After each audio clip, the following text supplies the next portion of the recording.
हाय दोस्तों, मैं पीयूष वेलकम करता हूं आपका मेरे इस यूट्यूब चैनल पे जिसका नाम है नेटवेव्स इंस्टीट्यूट। दोस्तों, आज की इस वीडियो में मैं आपसे डिस्कस करने वाला हूं फंडामेंटल ऑफ मल्टीमीडिया के बारे में। तो दोस्तों, ये जो पेपर है ये पीडीसी के फर्स्ट सेमेस्टर में है और इसकी यूनिट नंबर 3 को मैं यहाँ पर डिस्कस कर रहा हूँ। दोस्तों, ये वीडियो अगर आपको अच्छी लगती है तो प्लीज़ लाइक कमेंट और शेयर जरूर कीजिएगा और चैनल को सब्सक्राइब करना ना भूलिएगा। दोस्तों, इस वीडियो में हम लोग डिस्कस करेंगे इमेजेस के बारे में, ग्राफिक्स के बारे में, और ये सभी चीज़ें मैं आपको इस वीडियो में बताने वाला हूँ। तो चलिए दोस्तों, सीधा लेके चलता हूँ प्रेजेंटेशन की तरफ।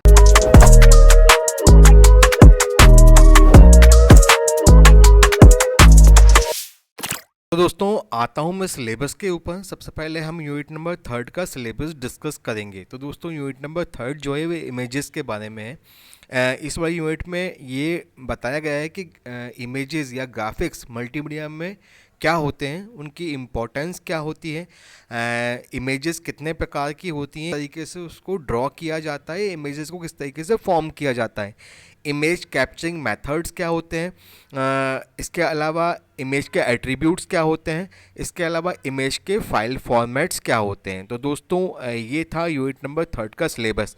तो दोस्तों, चलिए अब मैं शुरू करता हूँ डायरेक्ट ग्राफिक्स इन मल्टीमीडिया से। तो दोस्तों, अब मैं आता हूँ ग्राफिक्स इन मल्टीमीडिया के ऊपर। तो ग्राफिक्स क्या होते हैं? तो ग्राफिक्स जो हैं विजुअल एलिमेंट्स होते हैं, जैसे इमेजेस हो गई, ड्राइंग हो गई, चार्ट्स हो गए, एनिमेशंस हो गए, ये सभी ग्राफिक्स की कैटेगरी में आते हैं। और दोस्तों, जब ये मल्टीमीडिया कंटेंट के साथ ज्वाइन होते हैं तो ये इंगेजमेंट बढ़ाते हैं, ये इन्फॉर्मेशन प्रदान करते हैं और ये मल्टीमीडिया एक्सपीरियंस भी प्रदान करते हैं। तो दोस्तों, ग्राफिक्स के साथ हम ऑडियो वीडियो को भी यूज़ करते हैं और हम अपने मैसेज को पावरफुल बनाते हैं, यूज़र का एक्सपीरियंस बढ़ाते हैं और अपने कंटेंट को आकर्षक बनाते हैं। तो दोस्तों, मेनली जो ग्राफिक्स हैं वो इमेजेस ही हैं और इमेजेस मल्टीमीडिया में दो टाइप की होती हैं। एक होती है रास्टर इमेज, एक होती है वेक्टर इमेज। दोनों के ही अपने अपने नुकसान और फ़ायदे हैं। तो दोस्तों, चलिए हम लोग डिस्कस करते हैं रास्टर और ग्राफिक्स इमेजेस के बारे में। अब दोस्तों, मैं आता हूँ रास्टर ग्राफिक्स के ऊपर। तो दोस्तों, रास्टर ग्राफिक्स को जो है बिटमैप ग्राफिक्स भी बोला जाता है। अब दोस्तों, ये जो बिटमैप ग्राफिक्स है या रास्टर ग्राफिक्स है, ये बनता है एक मैट्रिक्स से। ये जो मैट्रिक्स होती है इसमें रोज़ और कॉलम्स होते हैं और हर एक स्क्वायर को एक पिक्सल से रिप्रेजेंट किया जाता है। जैसे ये भी एक पिक्सल है, ये भी एक पिक्सल है, ये भी एक पिक्सल है। तो ये कलेक्शन ऑफ पिक्सल है जिनको रोज़ एंड कॉलम्स में जमाया जाता है। इसको हम मैट्रिक्स फॉर्म भी बोलते हैं। अब दोस्तों, होता क्या है, ये सब कुछ फिक्स होता है। जब भी हमारी जो इमेज होती है, जब भी रास्टर में बनती है, तो हमारी मैट्रिक्स भी फिक्स होती है, रोज़ एंड कॉलम्स भी फिक्स होते हैं। तो जब भी इसको हम रिसाइज करें तो हमें कहीं ना कहीं क्वालिटी का लॉस होता है। अब दोस्तों, इसका यूज़ किया जाता है फोटोग्राफ्स में, डिटेल्ड इमेजेस में और वेब ग्राफिक्स में। तो फोटोग्राफ्स में डिजिटल फोटो को स्टोर किया जाता है और एडिट किया जाता है। कॉम्प्लेक्स इमेजेस हैं, जैसे पेंटिंग्स हैं, टेक्सचर्स हैं, स्कैन आर्ट वर्क है, इसको भी स्टोर किया जाता है और एडिट किया जाता है रास्टर इमेजेस के फॉर्म में। और वेब ग्राफिक्स हैं, जैसे कि बैनर हो गए, आइकॉन्स हो गए, वेबसाइट इमेजेस हो गई, जो कि जिनका फॉर्मेट जेपीईजी, पीएनजी या जीआईएफ है, ये सब भी रास्टर ग्राफिक्स की कैटेगरी में आते हैं।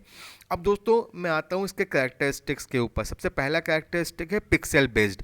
क्योंकि दोस्तों, मैंने बताया आपको कि ये जो ग्राफिक्स बनता है, ये जो इमेज बनती है, टाइनी स्क्वायर्स से बनती है, एक मैट्रिक्स से बनती है, जहाँ पे हर स्क्वायर जो है एक पिक्सल को आइडेंटिफाई करता है और उस पिक्सल की एक कलर होती है, एक ब्राइटनेस होती है। इसलिए जो रास्टर इमेजेस होती हैं पिक्सल बेस्ड होती हैं। दूसरी जो कैरेक्टरिस्टिक है रेजोल्यूशन डिपेंडेंट। ये जो है मैट्रिक्स है, तो जितने इसमें पिक्सल्स होंगे उतना इसका रेजोल्यूशन होगा। जितने पिक्सल्स होंगे उतना रेजोल्यूशन होगा। और दोस्तों, इसको नापने के लिए, इसको मेज़र करने के लिए, इसको डीपीआई में, डॉट पर इंचेस में या पीपीआई में, पिक्सल पर इंच में इसको मेजर किया जाता है। तो दोस्तों, जो हाई रेजोल्यूशन इमेजेस होती हैं वो शार्पर होती हैं, क्लियर होती हैं, और जो लो रेजोल्यूशन इमेजेस होती हैं उसमें पिक्सल्स कम होते हैं, इसलिए वो शार्प नहीं होती और बड़ा करने पे कहीं ना कहीं वो अपनी क्वालिटी को लूज़ कर देते हैं, जिसको हम पिक्सल फट जाना बोलते हैं। अब दोस्तों, आते हैं फाइल साइज़ के ऊपर। तो दोस्तों, होता क्या है कि अगर पिक्सल्स बड़े होंगे, पिक्चर्स अगर बड़ी होंगी, अगर रेजोल्यूशन ज़्यादा होगा तो इसका फाइल साइज़ जो है बड़ा होगा, और अगर पिक्सल्स कम होंगे, रेजोल्यूशन कम हो गई तो फाइल साइज़ छोटा होगा। जो कॉमन फॉर्मेट्स हैं इसके वो है JPEG, PNG, GIF, BMP, tiff. दोस्तों रास्टर ग्राफिक्स फोटोग्राफ्स के लिए, डिटेल इमेजेस के लिए, और जिसमें कलर ग्रेडियंट ज़्यादा होते हैं, टेक्सचर्स ज़्यादा होते हैं, उनके लिए बेस्ट होता है। अब दोस्तों रास्टर ग्राफिक्स को कब उपयोग करना है, तो दोस्तों फोटोग्राफ्स में, टेक्सचर्स में, इमेजेस में जहाँ पे कॉम्प्लेक्स कलर ग्रेडियंट हो वहाँ पे हम लोग रास्टर ग्राफिक्स को यूज़ कर सकते हैं।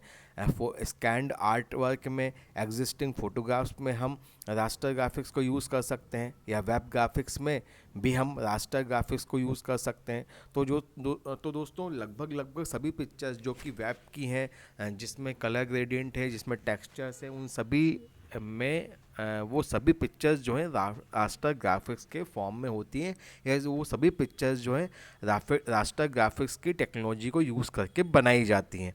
अब दोस्तों आते हैं इसके एडवांटेजेस एंड डिसएडवांटेजेस के ऊपर। तो दोस्तों सबसे पहला जो एडवांटेज है वो है कि रास्टर ग्राफिक्स जो है कॉम्प्लेक्स इमेजेस को रिप्रेजेंट करता है, जैसे फोटोग्राफ्स हो गए, क्योंकि इसके अंदर रिच डिटेल और कलर स्टोर किया जाता है। जैसे मैंने आपको बताया कि पिक्सल है, हर पिक्सल का एक एट्रीब्यूट होता है, जिसके उसके कलर क्या है, उसकी डिटेल क्या है। तो दोस्तों इसलिए इसका जो एडवांटेज है वो है रिच डिटेल एंड कलर। दूसरा है सपोर्ट फॉर वेरियस कलर्स, क्योंकि हर पिक्सल का कलर होता है, और ये पिक्सल की जो कलर डेप्थ होती है ये 8 बिट 24 बिट भी हो सकती है, इसलिए ये वेरियस कलर्स को सपोर्ट करता है, ये इसका एडवांटेज है। अब डिसएडवांटेज ये है कि ये रेजोल्यूशन डिपेंडेंट होता है। रेजोल्यूशन डिपेंडेंट का मतलब मैंने आपको ये बताया था कि क्या होता है कि क्योंकि ये एक मैट्रिक्स से बनता है, और मैट्रिक्स जो होती है फिक्स साइज़ की होती है, तो इसलिए रेजोल्यूशन डिपेंडेंसी कहीं ना कहीं इसका डिसएडवांटेज है। इसके अलावा इसका फाइल साइज़ क्या होता है, अगर ये हाई रेजोल्यूशन है तो इसका फाइल साइज़ बड़ा होगा, और अगर ये इसका रेजोल्यूशन कम होगा तो इसका फाइल साइज़ छोटा होगा। तो फाइल साइज़ भी रेजोल्यूशन के ऊपर डिपेंडेंट होता है। इसके अलावा जो इसका डिसएडवांटेज है वो है स्केलेबिलिटी। अब दोस्तों जैसे मैंने बताया कि ये जो ग्राफिक्स होता है ये फिक्स साइज़ में होता है, या इसकी जो मैट्रिक्स होती है वो फिक्स होती है, इसलिए क्या होता है जब भी हम इसको बड़ा करते हैं तो स्केल करते हैं या बड़ा करते हैं तो इसकी क्वालिटी लॉस हो जाती है, इसलिए स्केलेबिलिटी जो है इसका एक डिसएडवांटेज है। तो दोस्तों ये था डिटेल मेरा रास्टर ग्राफिक्स के लिए।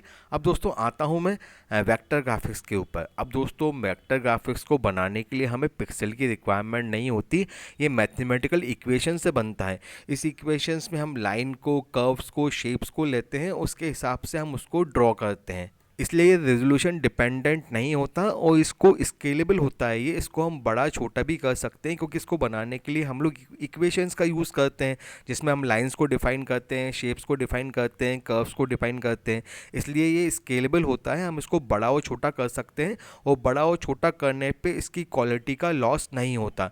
दोस्तों ये लोगोस के लिए, आइकॉन्स के लिए, इलस्ट्रेशंस के लिए और डिज़ाइंस के लिए बहुत यूज़फुल होते हैं, और अक्सर लगभग सभी लोगोज, आइकॉन्स और इलस्ट्रेशंस को वेक्टर ग्राफिक्स में बनाया जाता है। अब वेक्टर ग्राफिक्स को हमको कब यूज़ करना चाहिए, तो वेक्टर ग्राफिक्स को हमको जब यूज़ करना चाहिए जब आपको जो है स्केलेबल इमेज बनानी हो। स्केलेबल इमेज का मतलब है उसको आप बड़ा या छोटा कर सकें। इसके अलावा जब आप इलस्ट्रेशंस बना रहे हो, आइकॉन्स बना रहे हो या टायोग्राफी बना रहे हो, तब आप वेक्टर ग्राफिक्स का यूज़ कर सकते हैं। या फिर जब आप प्रिंटिंग मटेरियल पे काम कर रहे हो जहाँ पर रेजोल्यूशन और स्केलेबिलिटी दोनों क्रूशल हैं, तो वहाँ पे आप वेक्टर ग्राफिक्स का यूज़ कर सकते हैं। दोस्तों प्रोफेशनल डिज़ाइन इन्वायरमेंट पे हम रास्टर और वेक्टर दोनों ही ग्राफिक्स का यूज़ करते हैं, दोनों ही कॉम्बिनेशन में यूज़ होती हैं। सबके अपने अपने अलग अलग फ़ायदे और नुकसान हैं। अब दोस्तों यहाँ पे मैंने एक पिक्चर लिया हुआ है जहाँ पे मैंने वेक्टर ग्राफिक्स और रास्टर ग्राफिक्स दोनों को आपको बताया हुआ है। देखिए रास्टर ग्राफिक्स में तो क्या होता है, पिक्सल्स बनते हैं, तो इन पिक्सल्स को ये फिल किया हुआ है येलो कलर से, ठीक है ना। और जो है यहाँ पे जो है क्या है वेक्टर ग्राफिक्स से, तो इनको क्या है कि लाइंस से बनाया गया है इक्वेशंस को यूज़ करके। तो वेक्टर ग्राफिक्स कहीं ना कहीं क्लियर होते हैं और रास्टर ग्राफिक्स में हल्का सा डिस्टर्बेंस आता है। अब दोस्तों आते हैं अपन लोग वेक्टर ग्राफिक्स की कैरेक्टरिस्टिक्स के ऊपर। तो सबसे पहली कैरेक्टरिस्टिक है मैथमेटिकली डिफाइंड।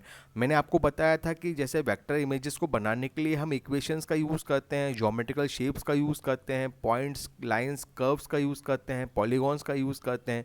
तो ये क्या है, ये पूरी जो इमेज होती है ये मैथमेटिकली डिफाइन होती है।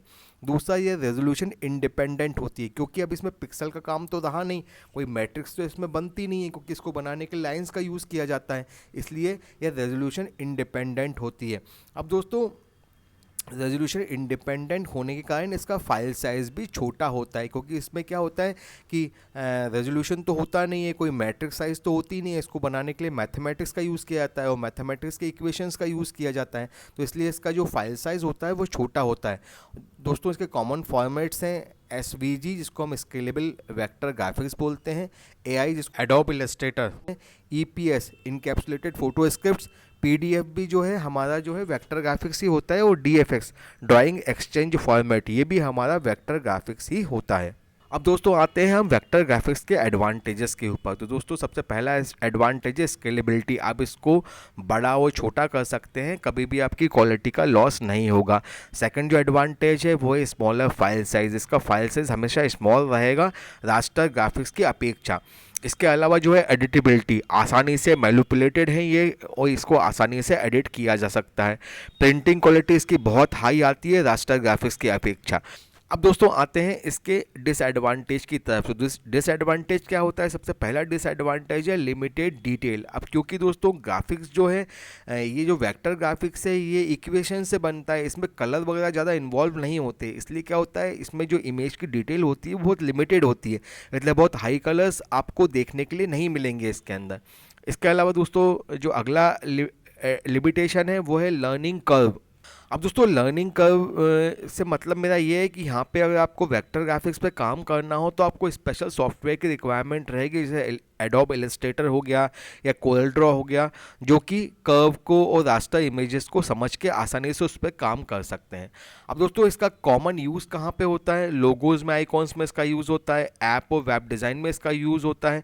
इसके अलावा प्रिंटिंग मीडिया में इसका यूज़ होता है, जहाँ पे आपको बिजनेस कार्ड बनाना हो, वाउचर्स बनाना हो, पोस्टर बनाना हो या बड़े बड़े ऐड डिज़ाइन करना हो, फ्लैक्स बनाना हो, वहाँ पे आप वेक्टर ग्राफिक्स का यूज़ करते हैं।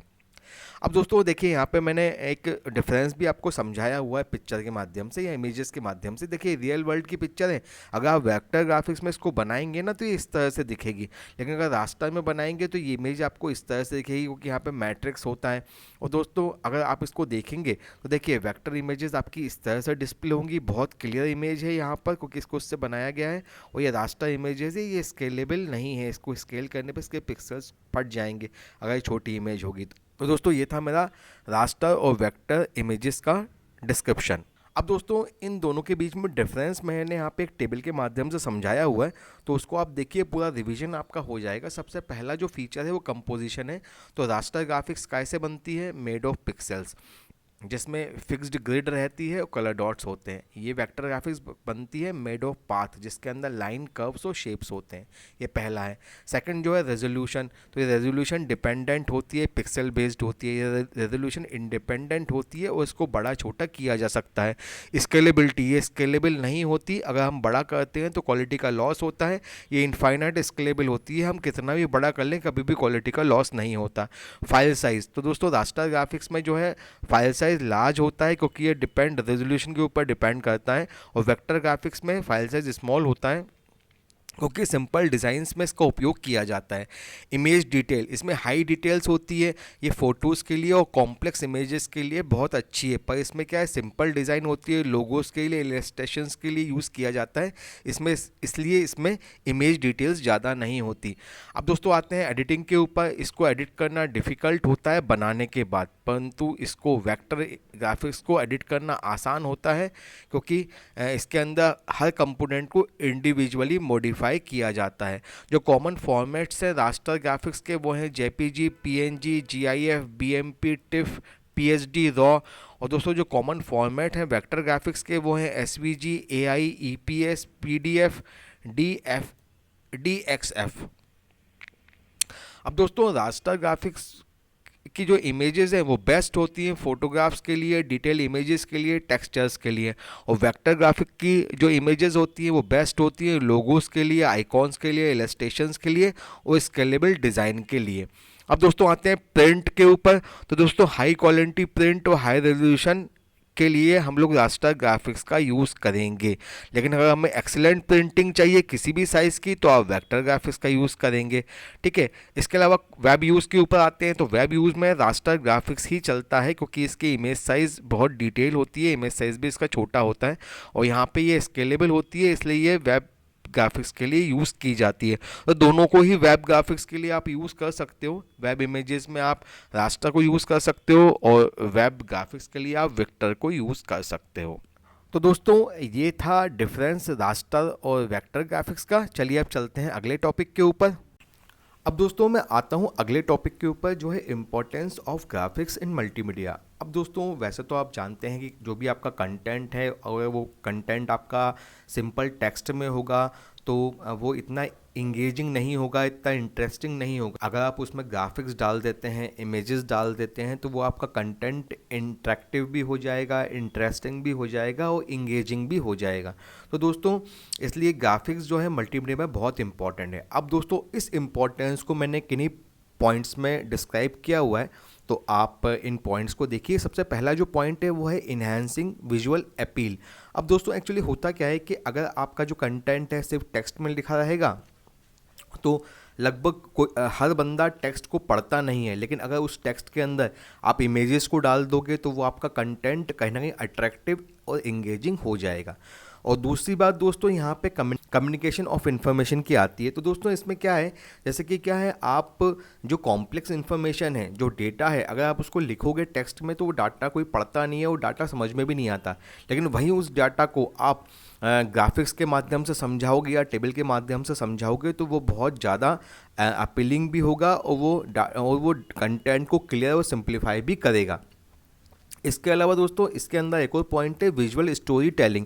तो दोस्तों ग्राफिक्स की मदद से आप किसी भी स्टोरी को बिना लिखे समझा सकते हो, बिना लिखे जो है पिक्चर्स के माध्यम से आप विजुअल स्टोरी टेलिंग कर सकते हो। ये बहुत अच्छा तरीका है दोस्तों आपको आपकी बात को कहने का।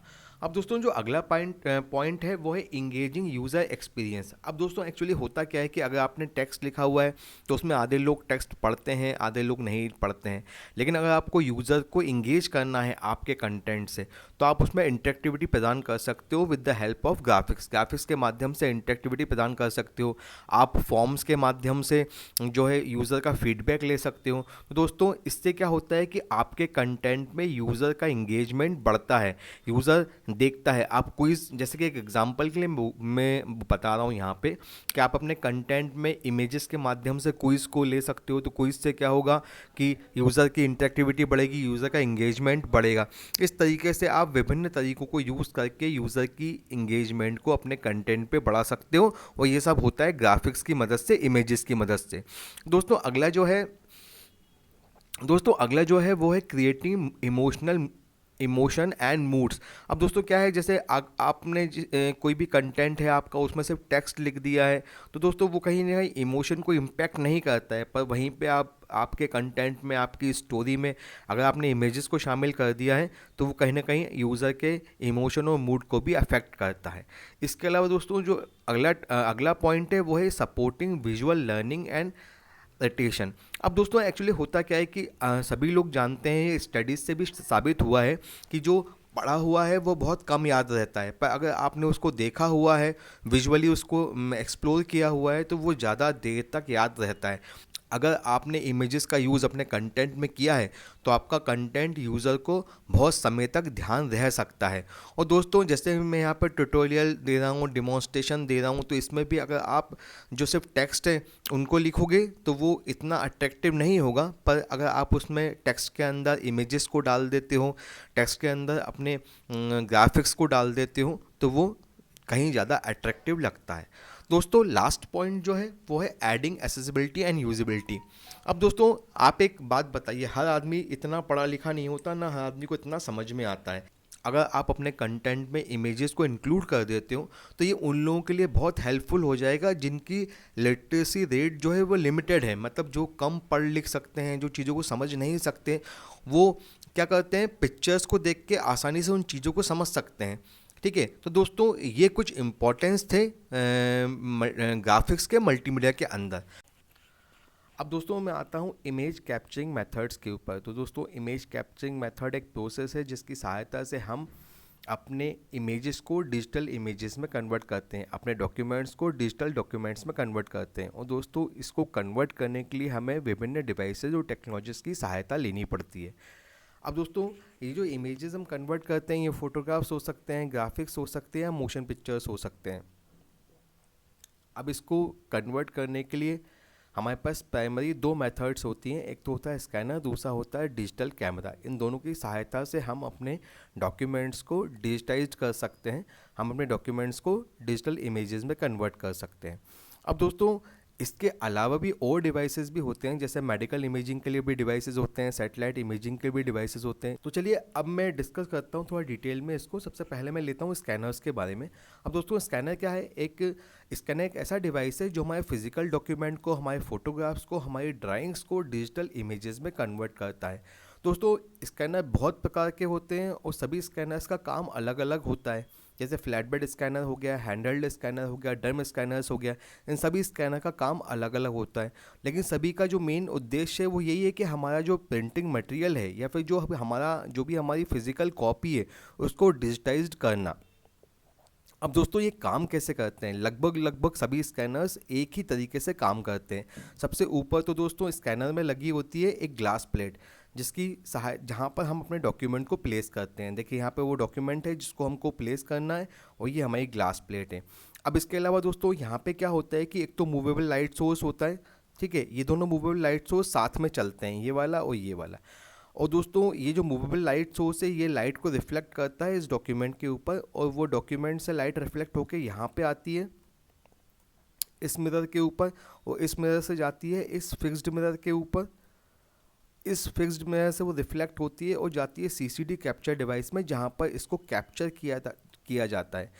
और दोस्तों कैप्चर करके इसको आगे प्रोसेस करके डिजिटल फॉर्मेट में कन्वर्ट किया जाता है। तो दोस्तों इस तरीके से स्कैनर्स हमारे काम करते हैं। दोस्तों स्कैनर जो है हमारे इमेजेस को हाई रेजोल्यूशन में भी ट्रांसफ़र करते हैं, मतलब ये वो डिजिटाइज तो करते ही करते हैं, साथ में इसका रेजोल्यूशन होता है वो बहुत हाई होता है। इसका यूज़ किया जाता है बुक्स को स्कैन करने के लिए, फ़ोटोग्राफ्स को स्कैन करने के लिए, डॉक्यूमेंट्स को स्कैन करने के लिए और आर्ट वर्क को स्कैन करने के लिए। तो दोस्तों ये तो था इंट्रोडक्शन और इसकी वर्किंग। अब दोस्तों आते हैं, ये मैंने एक छोटा सा यहाँ पे आपको इमेज लिया हुआ है, जिस इमेज के अंदर बहुत सारे स्कैनर्स हैं। इनकी आप पिक्चर्स देख लीजिए, इसकी इमेजेस आप देख लीजिए। ये है फ्लैट बेड स्कैनर, यह है शीट फैड स्कैनर, यह है ड्रम स्कैनर, यह है नेगेटिव स्कैनर, यह है बुक स्कैनर, यह है फिंगरप्रिंट स्कैनर, यह है बारकोड स्कैनर, यह है हैंड हेल्ड पोर्टेबल स्कैनर और यह है आइरिस स्कैनर। अब दोस्तों इनकी वर्किंग देख लेते हैं। देखिए सबसे पहले तो फ्लैट बेड स्कैनर, ये तो सबसे नॉर्मल स्कैनर है जो सभी जगह पाया जाता है। इसमें क्या होता है, एक फ्लैट सरफेस होती है जहाँ पर आप अपने डॉक्यूमेंट को रखते हैं और डॉक्यूमेंट आसानी से स्कैन हो जाता है। और हर बार आपको जब भी डॉक्यूमेंट स्कैन करना होता है आपको हमेशा डॉक्यूमेंट को चेंज करना होता है। मतलब जैसे कि अगर दो डॉक्यूमेंट स्कैन करना है तो पहले एक स्कैन होगा, फिर उसको हटाने के बाद सेकंड स्कैन होगा। तो ये फ्लैट बेड स्कैनर का काम होता है। सेकंड होता है शीट फैड स्कैनर। अब दोस्तों शीट फैड स्कैनर में क्या है, जैसे मान लीजिए आपको 100 डॉक्यूमेंट स्कैन करने हैं तो फ्लैट बेड यूज़ करेंगे तो टाइम काफ़ी वेस्ट होगा, इसलिए शीट फैड स्कैनर का यूज़ किया जाता है। अब शीट फैड स्कैनर में क्या होता है, यहाँ पे हम लोग डॉक्यूमेंट्स को रख देते हैं और ये डॉक्यूमेंट एक एक करके स्कैन होता जाता है और ये यहाँ से बाहर निकलता जाता है। तो ये शीट फैड स्कैनर होते हैं हमारे। इसके अलावा दोस्तों अगला होता है ड्रम स्कैनर। ये क्या होता है, हाई रेजोल्यूशन इमेजेस के लिए यूज़ किए जाते हैं। ये बुक पब्लिकेशन में प्रिंटिंग प्रेसेस में इसका यूज़ किया जाता है। जो अगला है वो है नेगेटिव स्कैनर। नेगेटिव स्कैनर का यूज़ जो नेगेटिव होती हैं फिल्म्स की उनको स्कैन करने के लिए किया जाता है। जो अगला है वो है आइरिस स्कैनर। ये हमारी आई की जो आइरिस होती है उसको स्कैन करने के लिए इसका यूज़ किया जाता है। अगला है हैंड हेल्ड स्कैनर। ये portable and compact in size होते हैं, इसको मूव किया जाता है और जैसे जैसे ये मूव होता है वैसे वैसे इमेजेस को स्कैन करता जाता है। तो जहाँ पर हमें मूवेबल तरीके से डेटा को स्कैन करना हो वहाँ पर हम हैंड हेल्ड स्कैनर का यूज़ करते हैं। इसकी क्वालिटी जो है पुअर क्वालिटी होती है क्योंकि ये पोर्टेबल होता है, ठीक है, मतलब ये हैंड हेल्ड होता है और ये क्या है मूवेबल होता है, इसलिए इसकी क्वालिटी उतनी अच्छी नहीं होती जितनी क्वालिटी फ्लैट बेड की और शीट फैट की होती है। और ये किसी भी ऑब्जेक्ट को स्कैन कर सकता है, चाहे वो फ्लैट हो, चाहे वो 3D हो, चाहे वो बल्कियर हो। अगर बड़े ऑब्जेक्ट्स हैं उनको स्कैन करना है तो भी हैंड हेल्ड स्कैनर का यूज़ किया जाता है। जो अगला है वो बारकोड स्कैनर है। ये तो आप सभी जानते होंगे, आपका कैमरा भी एक बारकोड स्कैनर है, आपका मोबाइल भी एक बारकोड स्कैनर है। तो बारकोड स्कैनर का यूज़ किया जाता है बारकोड को रीड करने के लिए, उसको डिकोड करने के लिए।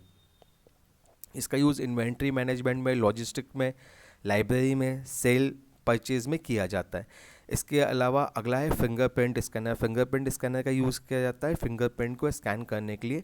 तो इसका मुख्य यूज़ होता है वेरिफिकेशन करना और आइडेंटिफिकेशन करना। इसके अलावा जो है वो बुक स्कैनर है। बुक स्कैनर का यूज़ किया जाता है बुक को स्कैन करने के लिए। जैसे यहाँ पे क्या है कि यहाँ पे आपका ये बुक स्कैनर मैं यहाँ पे बता रहा हूँ, ये बुक स्कैन यहाँ पे बुक रख दी जाती है, तो ये ऑटोमेटिक एक एक करके पेजेस हमको पलटना पड़ता है और ये एक एक पेजेस को ऑटोमेटिक आप स्कैन करता जाता है। तो ये हमारे बुक स्कैनर्स हैं। तो दोस्तों ये थे स्कैनर के कुछ प्रकार और उनका एक्सप्लेनेशन। मुझे उम्मीद है आपको समझ में आया होगा। चलिए अब आगे चलते हैं। अब दोस्तों मैं आता हूँ इसके एडवांटेजेस और डिसएडवांटेजेस के ऊपर। तो स्कैनर क्या होता है, हाई रेजोल्यूशन इमेज को कैप्चर करता है, ये पहला इसका एडवांटेज है। दूसरा है कि ये हमारे डॉक्यूमेंट को डिजिटाइज्ड करता है, जितने भी डॉक्यूमेंट्स हैं उनको डिजिटाइज प्रिंटिंग डॉक्यूमेंट में कन्वर्ट करता है। इसका यूज़ आर्ट वर्क और ग्राफिक डिज़ाइन में भी किया जाता है। तो ये इसका एडवांटेजेस हैं। लिमिटेशंस क्या है, ये मूविंग ऑब्जेक्ट्स को कैप्चर नहीं कर सकता। ठीक है, पहला जो लिमिटेशन है वो है ये कि मूविंग ऑब्जेक्ट्स को ये कैप्चर नहीं कर सकता। ये फिज़िकल डॉक्यूमेंट स्कैन करने के लिए रिक्वायर्ड होते हैं, अगर डॉक्यूमेंट फिज़िकल नहीं होगा तो ये स्कैन नहीं कर पाएगा। ठीक है, इसके अलावा ये डिजिटल कैमरा से स्लो होते हैं। तो ये इसके लिमिटेशंस हैं। अब दोस्तों आते हैं अगले टॉपिक के ऊपर जो है डिजिटल कैमरा। अब दोस्तों डिजिटल कैमरा क्या है, एक इलेक्ट्रॉनिक डिवाइस है जो स्टिल इमेजेस को और वीडियोस को कैप्चर करता है। ठीक है, और कैप्चर करके उसको डिजिटली कन्वर्ट करके आपकी मेमोरी पे रखता है। ठीक है, तो ये तो एक अपना डिजिटल कैमरा का एक सिंपल सी डेफिनेशन हो गई कि एक ये डिवाइस है जो कि स्टिल इमेजेस को या वीडियोस को कैप्चर करता है। अब दोस्तों इसमें होता क्या है, इसमें एक सेंसर लगा होता है जिसको हम सीमोस बोलते हैं या सीसीडी बोलते हैं। ये सीसीडी सेंसर की हेल्प से लाइट को और इमेजेस को कैप्चर करता है। अब दोस्तों इसकी प्रोसेसिंग कैसी होती है, जैसे क्या होता है यहाँ पे इसमें लेंस लगा होता है। ठीक है, ये लेंस क्या करता है, ऑब्जेक्ट को सेंस करता है और यहाँ पे इमेज सेंसर पे भेज देता है। जब ये इमेज सेंसर पे भेजता है तो इमेज सेंसर एक इमेज प्रोसेसिंग चिप होती है उससे अटैच होता है। तो ये इमेज प्रोसेसिंग चिप क्या करती है, इस इमेज को प्रोसेस करती है, वो दो जगह भेजती है। एक तो भेजती है पिक्चर डिस्प्ले पे जहाँ पे आपको इमेजेस दिख जाती हैं, एक भेजती है रिकॉर्डिंग मीडिया पे, जो भी फ़ोन की मेमोरी है या फिर जो भी आपके कैमरा की मेमोरी है या कार्ड है उसके ऊपर ये रिकॉर्ड हो जाता है। तो इस तरीके से हमारा डिजिटल कैमरा काम करता है। अब दोस्तों डिजिटल कैमरा भी बहुत टाइप के होते हैं। पहला जो डिजिटल कैमरा है वो है पॉइंट एंड शूट कैमरा। यह बहुत पुरानी बात है, अब तो ये आउटडेटेड भी हो गया, आते भी नहीं है इस टाइप के। हमारा पॉइंटेड शूट कैमरा इस तरह का दिखता था। ये आपके रेगुलर यूज़ में आप इसको यूज़ कर सकते थे, ये एवरीडे यूज़ के लिए यूज़ किया जाता था। और इसमें जो है एक्सपोजर के लिए, फोकस के लिए और अदर पैरामीटर्स के लिए पहले से सेटिंग होती थी और ये ऑटोमेटिक सब कुछ खुद ही सेट कर लेता था। आपको सिर्फ कैजुअल फ़ोटोग्राफ्स के लिए इसको यूज़ करना होता था। तो दोस्तों ये अभी तो आउटडेटेड हो गए हैं, अभी मिलते भी नहीं हैं। तो ये हमारे पॉइंट एंड शूट कैमराज होते हैं। दोस्तों जो अगला कैमरा है जो भी आपने देखा होगा वो DSLR कैमरा है, जिसको हम डिजिटल सिंगल लेंस रिफ्लेक्स बोलते हैं। अब दोस्तों ये एक प्रिज्म को, एक मिरर को यूज़ करता है फोटोग्राफी के लिए। तो प्रिज्म और मिरर की सहायता से ये एग्जैक्ट इमेज बनाता है और एग्जैक्ट इमेज बनाने के बाद आपके डिस्प्ले पे दे देता है। नेशनल फोटोग्राफी के लिए, पोर्ट्रेट के लिए, लैंडस्केप के लिए और इवेंट फोटोग्राफी के लिए यूज़ किया जाता है। तो आजकल ये कैमरास बहुत चल रहे हैं और ये क्या है, इनकी लेंस के हिसाब से इनकी जो कीमत है वो भी बहुत ज़्यादा होती है और लेंसेज के हिसाब से इसकी कीमत बढ़ती जाती है। तो ये DSLR कैमरा का थोड़ा सा इंट्रोडक्शन था। अब हम लोग आते हैं दूसरे डिजिटल कैमरास जो हैं स्मार्टफोन कैमरास और फिल्म कैमरास। तो दोस्तों देखिए स्मार्टफोन कैमरा तो आजकल सभी फ़ोन में, लगभग सभी फ़ोन में स्मार्टफोन कैमरास होते हैं। इसमें स्मॉल सेंसर्स लगे होते हैं, स्मॉल लेंसेज लगे होते हैं इमेज को कैप्चर करने के लिए। और दोस्तों इसमें क्या है, आजकल AI टेक्नोलॉजी यूज़ होती है जिससे फ़ोटोग्राफ्स काफ़ी अच्छे आते हैं। इसमें एडवांस सेंसर्स का यूज़ करके, मल्टीपल लेंसेज का यूज़ करके फ़ोटोग्राफी टेक्निक को बहुत बढ़ा दिया गया है। तो एवरीडे फ़ोटोग्राफ में, सोशल मीडिया में, फ़ोटोग्राफ्स में, क्विक कैप्चर्स में आप स्मार्टफोन कैमरास का यूज़ कर सकते हैं। दोस्तों अगला जो है वो फिल्म कैमरा है। अब दोस्तों ये ट्रेडिशनल फ़ोटोग्राफी के लिए यूज़ किया जाता है, अभी तो ये आउटडेटेड हो गया है। ये क्या होता है, ये डिजिटल कैमरे ने इसको रिप्लेस कर दिया है। पहले क्या होता था, ये एक फ़िल्म होती थी, उसके ऊपर इमेज को कैप्चर किया जाता था और उस फिल्म को हमको वॉश करवाना पड़ता था, तब हमारे पास फ़ोटोग्राफ्स मिलते थे। अभी क्या हो गया है कि डिजिटल कैमरास आ गए हैं, तो ये फिल्म्स भी आउटडेटेड हो गई हैं, ये भी नहीं आती मार्केट में, और ये जो कैमरास हैं ये भी मार्केट में नहीं आते। तो ये हमारे फिल्म कैमरास थे, ये ट्रेडिशनल फ़ोटोग्राफी में उपयोग किए जाते थे। अब दोस्तों अगला जो है वो है इसके एडवांटेजेस और डिसएडवांटेजेस के बारे में। तो दोस्तों जो डिजिटल कैमरा है वो मूविंग ऑब्जेक्ट्स को भी कैप्चर कर सकता है, ये इसका पहला एडवांटेज है। इसके अलावा हाई रेजोल्यूशन इमेजेस को ये कैप्चर कर सकता है with the help of multiple lens option, तो ये इसका सेकंड एडवांटेज है।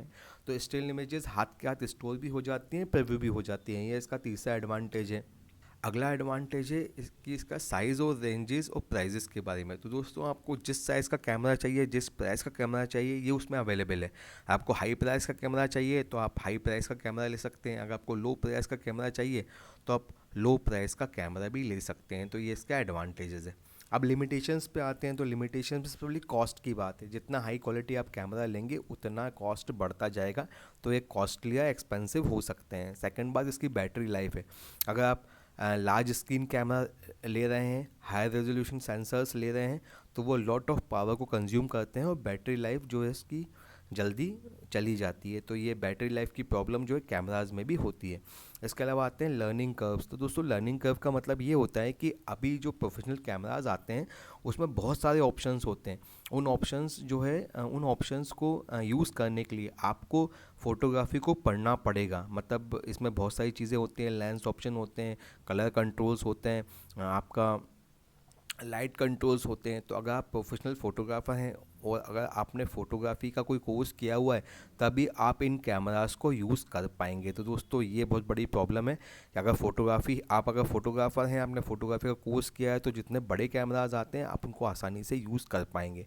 तो दोस्तों ये हमारे डिजिटल कैमरा के एडवांटेजेस और डिसएडवांटेजेस थे। अब दोस्तों अगला जो है वो है वेब कैम। तो दोस्तों वेब कैम तो आप सभी जानते हैं कि वेब कैमरा जो है लैपटॉप पे या तो आता है इंटीग्रेट किया हुआ, या मार्केट से आप वेब कैमरा को ले भी सकते हैं। इसका यूज़ होता है ऑनलाइन पर्पस के लिए।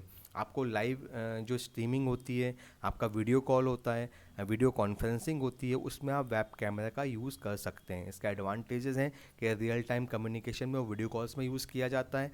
ये लो कॉस्ट होता है, पोर्टेबल होता है, इसको कहीं पे भी लेके जा सकते हैं, और ये एक्सटर्नल भी हो सकता है और ये लैपटॉप के साथ इंटीग्रेटेड भी हो सकता है। ये भी इसका एक एडवांटेज है। अगला जो है वो है लिमिटेशन। तो दोस्तों ये पहली लिमिटेशन में ये है कि ये लो रेजोल्यूशन होता है और इमेज क्वालिटी अच्छी नहीं होती इसकी, ये इसका पहला लिमिटेशन है। इसके अलावा दोस्तों ये रियल टाइम तक ही लिमिटेड है। मैं रियल टाइम में आपको स्ट्रीमिंग करनी है या वीडियो कॉल्स करने हैं तो आप इसका यूज़ कर सकते हैं, बस इसी के लिए ये लिमिटेड है। इसके अलावा आप चाहेंगे फ़ोटोग्राफ खींच लें या फिर आप इसकी फ़ोटोग्राफी कर लें तो ये यूज़ नहीं आ सकता। तो ये आपका वेब कैम्स था। अब दोस्तों अगला जो है वो है स्पेशलाइज्ड इमेजिंग डिवाइसेस। तो दोस्तों ये मैंने टॉपिक इसलिए कवर किया है क्योंकि ये भी एक इमेज कैप्चरिंग डिवाइसेस हैं। अब दोस्तों इसके अंदर मेडिकल इमेजिंग है और इंडोस्कोपिक कैमरा है, दो चीज़ें मैं आपको बताना चाहता हूँ। तो मेडिकल इमेजिंग के अंदर आते हैं MRI scanners, x-ray machines, ultrasound, CT scanners, और इंडोस्कोपिक कैमरा के अंदर आते हैं रिजिड एंड फ्लेक्सिबल कैमरास। तो दोस्तों ये जो मेडिकल इमेजिंग डिवाइस है, ये इंडोस्कोपिक कैमरास है, ये सभी मेडिकल इमेजिंग डिवाइसेस हैं और ये सभी हमारे बॉडी के अंदर के पार्ट को स्कैन करके उसको डिजिटल इमेज में कन्वर्ट करते हैं।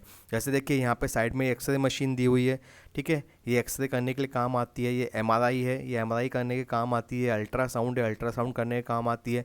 ये इंडोस्कोपिक भी इसी तरह का डिवाइस होता है। तो ये सारे हमारे मेडिकल इमेजिंग डिवाइसेस हैं जो हमारे बॉडी के अंदर के पार्ट को स्कैन करते हैं।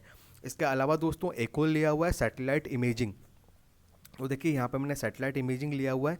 तो दोस्तों सैटेलाइट में जो कैमरा लगा रहता है हम उसको सैटेलाइट इमेजिंग बोलते हैं। अब दोस्तों एक कैमरा बहुत पावरफुल होता है, ये अर्थ के सरफेस को कैप्चर करता है, वेदर की मॉनिटरिंग करता है, जियो स्पेटिकल मैपिंग करता है, एग्रीकल्चर के लिए, इन्वायरमेंट के लिए, इन्वायरमेंटल मॉनिटरिंग के लिए इसका उपयोग किया जाता है। तो दोस्तों ये थे मेरे स्पेशलाइज्ड इमेजिंग डिवाइसेस। अब दोस्तों अगला जो पॉइंट है वो है 3D स्कैनर्स है। तो दोस्तों ये भी बहुत इंपॉर्टेंट पार्ट है, ये भी बहुत इंपॉर्टेंट डिवाइस है, ये भी बहुत जगह यूज़ हो रहा है। अब दोस्तों 3D स्कैनर करता क्या है, ये क्या करता है कि किसी भी शेप को 3 डायमेंशन में कैप्चर करता है और उसको 3D मॉडल में कन्वर्ट कर देता है। अब दोस्तों ये करता कैसे है, क्योंकि इसके अंदर लेज़र सेंसर्स लगे होते हैं, लाइट प्रोजेक्शंस लगे होते हैं जो उसकी ज्योमेट्री को समझता है। ठीक है, क्या होता है जब भी ये इमेज हम जब भी इस स्कैनर का यूज़ हम इमेज के लिए करते हैं या स्कैन करने के लिए करते हैं, तो ये क्या करता है, उस ऑब्जेक्ट के ऊपर उसको प्रोजेक्ट करता है। देखिए ये प्रोजेक्शन यहाँ पे हो रहा है ब्लू ब्लू लाइट में, ये प्रोजेक्शन हो रहा है। और क्या करता है, ये जो स्कैटर होते हैं पॉइंट्स एक दूसरे से दूर हो जाते हैं, पॉइंट्स या पॉइंट्स जो फैल जाते हैं उनको ज्योमेट्री में कन्वर्ट करके इस तरह से फॉर्म कर देता है। तो ये डिजिटल इमेज में इस तरह से फॉर्म हो जाते हैं। तो दोस्तों ये 3D ऑब्जेक्ट्स को मेजर करने के लिए काम आते हैं। इसका यूज़ जो होता है वो 3D मॉडलिंग के लिए होता है और डिज़ाइन और मैन्युफैक्चरिंग के लिए यूज़ किया जाता है, जिसको हम कैड मॉडलिंग भी कहते हैं।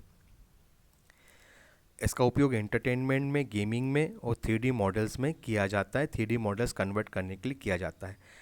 अब इसका उपयोग आर्कियोलॉजी में डॉक्यूमेंट को प्रिजर्व करने के लिए भी किया जाता है। तो दोस्तों ये थे मेरे 3D स्कैनर्स। अब दोस्तों मैं आता हूँ इमेज कैप्चरिंग मेथड्स के ऊपर। तो दोस्तों इमेज कैप्चरिंग मेथड एक प्रोसेस है जिसकी सहायता से हम अपने इमेजेस को डिजिटल इमेजेस में कन्वर्ट करते हैं, अपने डॉक्यूमेंट्स को डिजिटल डॉक्यूमेंट्स में कन्वर्ट करते हैं। और दोस्तों इसको कन्वर्ट करने के लिए हमें विभिन्न डिवाइसेज और टेक्नोलॉजीज़ की सहायता लेनी पड़ती है। अब दोस्तों ये जो इमेजेस हम कन्वर्ट करते हैं, ये फोटोग्राफ्स हो सकते हैं, ग्राफिक्स हो सकते हैं या मोशन पिक्चर्स हो सकते हैं। अब इसको कन्वर्ट करने के लिए हमारे पास प्राइमरी 2 मेथड्स होती हैं, एक तो होता है स्कैनर, दूसरा होता है डिजिटल कैमरा। इन दोनों की सहायता से हम अपने डॉक्यूमेंट्स को डिजिटाइज कर सकते हैं, हम अपने डॉक्यूमेंट्स को डिजिटल इमेजेस में कन्वर्ट कर सकते हैं। अब दोस्तों इसके अलावा भी और डिवाइसेस भी होते हैं, जैसे मेडिकल इमेजिंग के लिए भी डिवाइसेस होते हैं, सैटेलाइट इमेजिंग के भी डिवाइसेस होते हैं। तो चलिए अब मैं डिस्कस करता हूँ थोड़ा डिटेल में इसको। सबसे पहले मैं लेता हूँ स्कैनर्स के बारे में। अब दोस्तों स्कैनर क्या है, स्कैनर एक ऐसा डिवाइस है जो हमारे फिजिकल डॉक्यूमेंट को, हमारे फोटोग्राफ्स को, हमारी ड्राइंग्स को डिजिटल इमेजेस में कन्वर्ट करता है। दोस्तों स्कैनर बहुत प्रकार के होते हैं और सभी स्कैनर्स का काम अलग अलग होता है।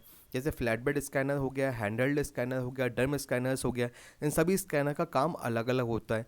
लेकिन सभी का जो मेन उद्देश्य है वो यही है कि हमारा जो प्रिंटिंग मटेरियल है या फिर जो भी हमारी फिजिकल कॉपी है उसको डिजिटाइज्ड करना। अब दोस्तों ये काम कैसे करते हैं, लगभग सभी स्कैनर्स एक ही तरीके से काम करते हैं। सबसे ऊपर तो दोस्तों स्कैनर में लगी होती है एक ग्लास प्लेट, जहाँ पर हम अपने डॉक्यूमेंट को प्लेस करते हैं। देखिए यहाँ पे वो डॉक्यूमेंट है जिसको हमको प्लेस करना है और ये हमारी ग्लास प्लेट है। अब इसके अलावा दोस्तों यहाँ पे क्या होता है कि एक तो मूवेबल लाइट सोर्स होता है। ठीक है, ये दोनों मूवेबल लाइट सोर्स साथ में चलते हैं, ये वाला और ये वाला। और दोस्तों ये जो मूवेबल लाइट सोर्स है ये लाइट को रिफ्लेक्ट करता है इस डॉक्यूमेंट के ऊपर, और वो डॉक्यूमेंट से लाइट रिफ्लेक्ट होकर यहाँ पे आती है इस मिरर के ऊपर, और इस मिरर से जाती है इस फिक्स्ड मिरर के ऊपर। इस फिक्स्ड मिरर से वो रिफ्लेक्ट होती है और जाती है सीसीडी कैप्चर डिवाइस में, जहाँ पर इसको कैप्चर किया जाता है। और दोस्तों कैप्चर करके इसको आगे प्रोसेस करके डिजिटल फॉर्मेट में कन्वर्ट किया जाता है। तो दोस्तों इस तरीके से स्कैनर्स हमारे काम करते हैं। दोस्तों स्कैनर जो है हमारे इमेजेस को हाई रेजोल्यूशन में भी ट्रांसफ़र करते हैं, मतलब ये वो डिजिटाइज तो करते ही करते हैं, साथ में इसका रेजोल्यूशन होता है वो बहुत हाई होता है। इसका यूज़ किया जाता है बुक्स को स्कैन करने के लिए, फ़ोटोग्राफ्स को स्कैन करने के लिए, डॉक्यूमेंट्स को स्कैन करने के लिए और आर्ट वर्क को स्कैन करने के लिए। तो दोस्तों ये तो था इंट्रोडक्शन और इसकी वर्किंग। अब दोस्तों आते हैं, ये मैंने एक छोटा सा यहाँ पे आपको इमेज लिया हुआ है, जिस इमेज के अंदर बहुत सारे स्कैनर्स हैं। इनकी आप पिक्चर्स देख लीजिए, इसकी इमेजेस आप देख लीजिए। ये है फ्लैट बेड स्कैनर, यह है शीट फैड स्कैनर, यह है ड्रम स्कैनर, यह है नेगेटिव स्कैनर, यह है बुक स्कैनर, यह है फिंगरप्रिंट स्कैनर, यह है बारकोड स्कैनर, यह है हैंड हेल्ड पोर्टेबल स्कैनर और यह है आइरिस स्कैनर। अब दोस्तों इनकी वर्किंग देख लेते हैं। देखिए सबसे पहले तो फ्लैट बेड स्कैनर, ये तो सबसे नॉर्मल स्कैनर है जो सभी जगह पाया जाता है। इसमें क्या होता है, एक फ्लैट सरफेस होती है जहाँ पर आप अपने डॉक्यूमेंट को रखते हैं और डॉक्यूमेंट आसानी से स्कैन हो जाता है। और हर बार आपको जब भी डॉक्यूमेंट स्कैन करना होता है आपको हमेशा डॉक्यूमेंट को चेंज करना होता है। मतलब जैसे कि अगर 2 डॉक्यूमेंट स्कैन करना है तो पहले एक स्कैन होगा, फिर उसको हटाने के बाद सेकंड स्कैन होगा। तो ये फ्लैट बेड स्कैनर का काम होता है। सेकंड होता है शीट फैड स्कैनर। अब दोस्तों शीट फैड स्कैनर में क्या है, जैसे मान लीजिए आपको 100 डॉक्यूमेंट स्कैन करने हैं, तो फ्लैट बेड यूज़ करेंगे तो टाइम काफ़ी वेस्ट होगा, इसलिए शीट फैड स्कैनर का यूज़ किया जाता है। अब शीट फैड स्कैनर में क्या होता है, यहाँ पे हम लोग डॉक्यूमेंट्स को रख देते हैं और ये डॉक्यूमेंट एक एक करके स्कैन होता जाता है और ये यहाँ से बाहर निकलता जाता है। तो ये शीट फैड स्कैनर होते हैं हमारे। इसके अलावा दोस्तों अगला होता है ड्रम स्कैनर। ये क्या होता है, हाई रेजोल्यूशन इमेजेस के लिए यूज़ किए जाते हैं। ये बुक पब्लिकेशन में प्रिंटिंग प्रेसेस में इसका यूज़ किया जाता है। जो अगला है वो है नेगेटिव स्कैनर। नेगेटिव स्कैनर का यूज़ जो नेगेटिव होती हैं फिल्म्स की उनको स्कैन करने के लिए किया जाता है। जो अगला है वो है आइरिस स्कैनर। ये हमारी आई की जो आइरिस होती है उसको स्कैन करने के लिए इसका यूज़ किया जाता है। अगला है हैंड हेल्ड स्कैनर। ये portable and compact in size होते हैं, इसको मूव किया जाता है और जैसे जैसे ये मूव होता है वैसे वैसे इमेजेस को स्कैन करता जाता है। तो जहाँ पर हमें मूवेबल तरीके से डेटा को स्कैन करना हो वहाँ पर हम हैंड हेल्ड स्कैनर का यूज़ करते हैं। इसकी क्वालिटी जो है पुअर क्वालिटी होती है क्योंकि ये पोर्टेबल होता है, ठीक है, मतलब ये हैंड हेल्ड होता है और ये क्या है मूवेबल होता है, इसलिए इसकी क्वालिटी उतनी अच्छी नहीं होती जितनी क्वालिटी फ्लैट बेड की और शीट फैट की होती है। और ये किसी भी ऑब्जेक्ट को स्कैन कर सकता है, चाहे वो फ्लैट हो, चाहे वो 3D हो, चाहे वो बल्कियर हो। अगर बड़े ऑब्जेक्ट्स हैं उनको स्कैन करना है तो भी हैंड हेल्ड स्कैनर का यूज़ किया जाता है। जो अगला है वो बारकोड स्कैनर है। ये तो आप सभी जानते होंगे, आपका कैमरा भी एक बारकोड स्कैनर है, आपका मोबाइल भी एक बारकोड स्कैनर है। बारकोड स्कैनर का यूज़ किया जाता है बारकोड को रीड करने के लिए, उसको डिकोड करने के लिए। इसका यूज़ इन्वेंट्री मैनेजमेंट में, लॉजिस्टिक में, लाइब्रेरी में, सेल परचेज में किया जाता है। इसके अलावा अगला है फिंगरप्रिंट स्कैनर। फिंगरप्रिंट स्कैनर का यूज़ किया जाता है फिंगरप्रिंट को स्कैन करने के लिए। तो इसका मुख्य यूज़ होता है वेरिफिकेशन करना और आइडेंटिफिकेशन करना। इसके अलावा जो है वो बुक स्कैनर है। बुक स्कैनर का यूज़ किया जाता है बुक को स्कैन करने के लिए। जैसे यहाँ पे क्या है कि यहाँ पे आपका ये बुक स्कैनर मैं यहाँ पे बता रहा हूँ, ये बुक स्कैन यहाँ पे बुक रख दी जाती है तो ये ऑटोमेटिक एक एक करके पेजेस हमको पलटना पड़ता है और ये एक एक पेजेस को ऑटोमेटिक आप स्कैन करता जाता है। तो ये हमारे बुक स्कैनर्स हैं। तो दोस्तों ये थे स्कैनर के कुछ प्रकार और उनका एक्सप्लेनेशन।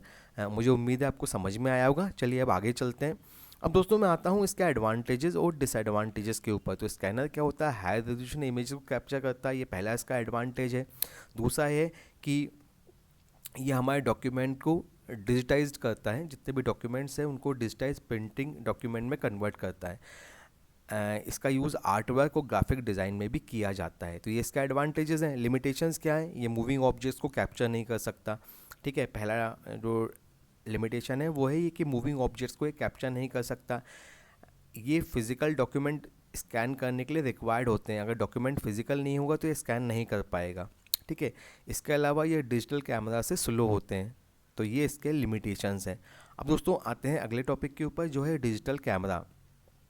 अब दोस्तों डिजिटल कैमरा क्या है, एक इलेक्ट्रॉनिक डिवाइस है जो स्टिल इमेजेस को और वीडियोस को कैप्चर करता है, ठीक है, और कैप्चर करके उसको डिजिटली कन्वर्ट करके आपकी मेमोरी पे रखता है, ठीक है। तो ये तो एक अपना डिजिटल कैमरा का एक सिंपल सी डेफिनेशन हो गई कि एक ये डिवाइस है जो कि स्टिल इमेजेस को या वीडियोस को कैप्चर करता है। अब दोस्तों इसमें होता क्या है, इसमें एक सेंसर लगा होता है जिसको हम सीमोस बोलते हैं या सीसीडी बोलते हैं। ये सीसीडी सेंसर की हेल्प से लाइट को और इमेजेस को कैप्चर करता है। अब दोस्तों इसकी प्रोसेसिंग कैसी होती है, जैसे क्या होता है यहाँ पे इसमें लेंस लगा होता है, ठीक है। ये लेंस क्या करता है, ऑब्जेक्ट को सेंस करता है और यहाँ पे इमेज सेंसर पे भेज देता है। जब ये इमेज सेंसर पे भेजता है तो इमेज सेंसर एक इमेज प्रोसेसिंग चिप होती है उससे अटैच होता है। तो ये इमेज प्रोसेसिंग चिप क्या करती है, इस इमेज को प्रोसेस करती है, वो दो जगह भेजती है। एक तो भेजती है पिक्चर डिस्प्ले पे जहाँ पे आपको इमेजेस दिख जाती हैं, एक भेजती है रिकॉर्डिंग मीडिया पे, जो भी फ़ोन की मेमोरी है या फिर जो भी आपके कैमरा की मेमोरी है या कार्ड है उसके ऊपर ये रिकॉर्ड हो जाता है। तो इस तरीके से हमारा डिजिटल कैमरा काम करता है। अब दोस्तों डिजिटल कैमरा भी बहुत टाइप के होते हैं। पहला जो डिजिटल कैमरा है वो है पॉइंट एंड शूट कैमरा। यह बहुत पुरानी बात है, अब तो ये आउटडेटेड भी हो गया, आते भी नहीं है इस टाइप के। हमारा पॉइंटेड शूट कैमरा इस तरह का दिखता था। ये आपके रेगुलर यूज़ में आप इसको यूज़ कर सकते थे, ये एवरीडे यूज़ के लिए यूज़ किया जाता था। और इसमें जो है एक्सपोजर के लिए, फोकस के लिए और अदर पैरामीटर्स के लिए पहले से सेटिंग होती थी और ये ऑटोमेटिक सब कुछ खुद ही सेट कर लेता था। आपको सिर्फ कैजुअल फ़ोटोग्राफ्स के लिए इसको यूज़ करना होता था। तो ये दोस्तों, ये अभी तो आउटडेटेड हो गए हैं, अभी मिलते भी नहीं हैं। तो ये हमारे पॉइंट एंड शूट कैमराज होते हैं। दोस्तों जो अगला कैमरा है जो भी आपने देखा होगा वो DSLR कैमरा है, जिसको हम डिजिटल सिंगल लेंस रिफ्लेक्स बोलते हैं।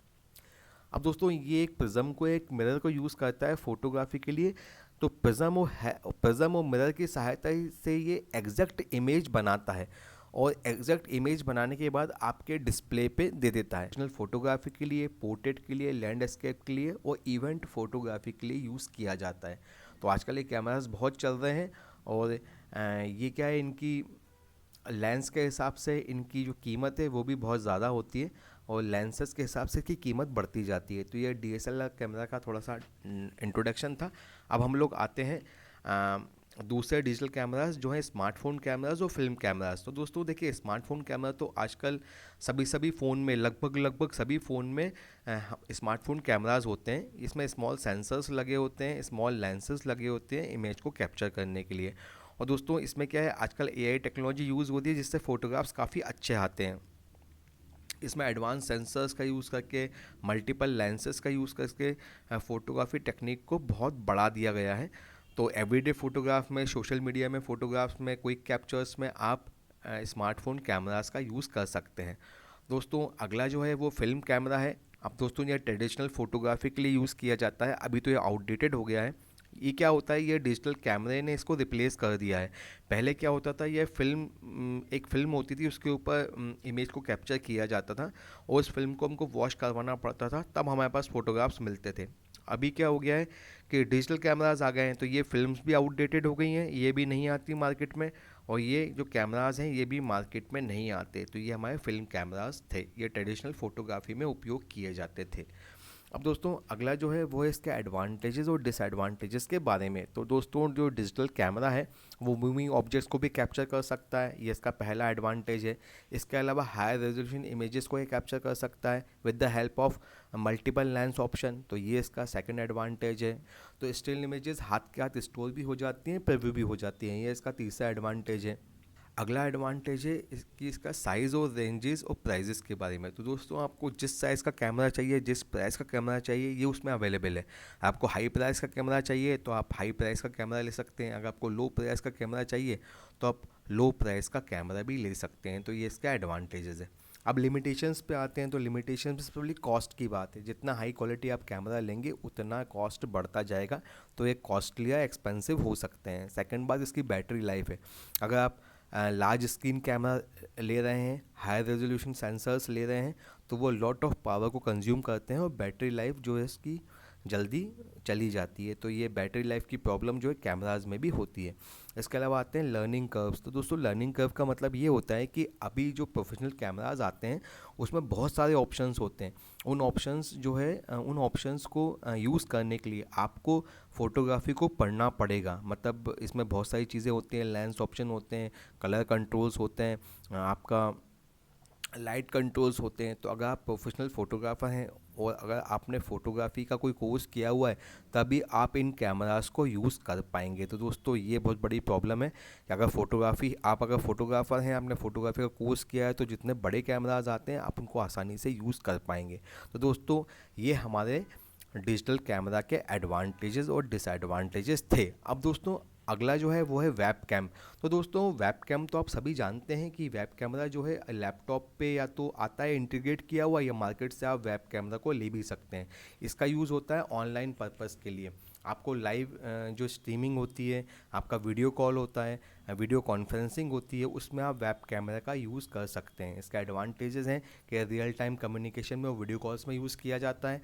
ये लो कॉस्ट होता है, पोर्टेबल होता है, इसको कहीं पे भी लेके जा सकते हैं और ये एक्सटर्नल भी हो सकता है और ये लैपटॉप के साथ इंटीग्रेटेड भी हो सकता है, ये भी इसका एक एडवांटेज है।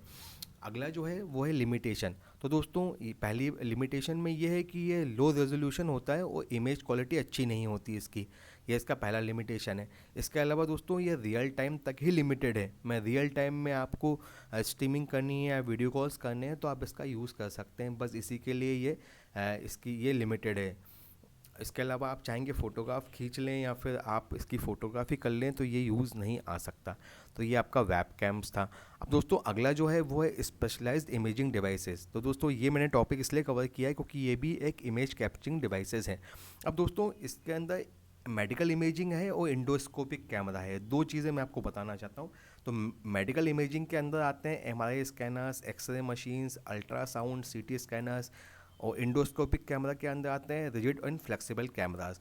तो दोस्तों ये जो मेडिकल इमेजिंग डिवाइस है, ये इंडोस्कोपिक कैमरास है, ये सभी मेडिकल इमेजिंग डिवाइसेस हैं और ये सभी हमारे बॉडी के अंदर के पार्ट को स्कैन करके उसको डिजिटल इमेज में कन्वर्ट करते हैं।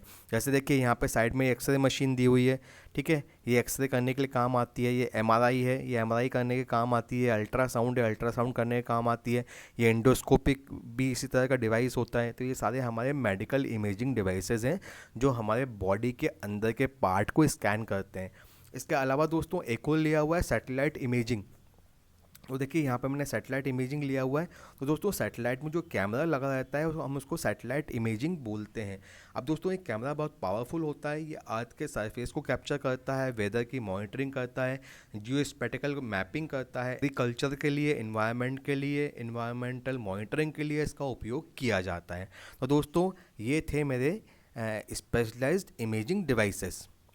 अब दोस्तों अगला जो पॉइंट है वो है 3D स्कैनर्स है। तो दोस्तों ये भी बहुत इंपॉर्टेंट पार्ट है, ये भी बहुत इंपॉर्टेंट डिवाइस है, ये भी बहुत जगह यूज़ हो रहा है। अब दोस्तों 3D स्कैनर करता क्या है, ये क्या करता है कि किसी भी शेप को 3 डायमेंशन में कैप्चर करता है और उसको 3D मॉडल में कन्वर्ट कर देता है।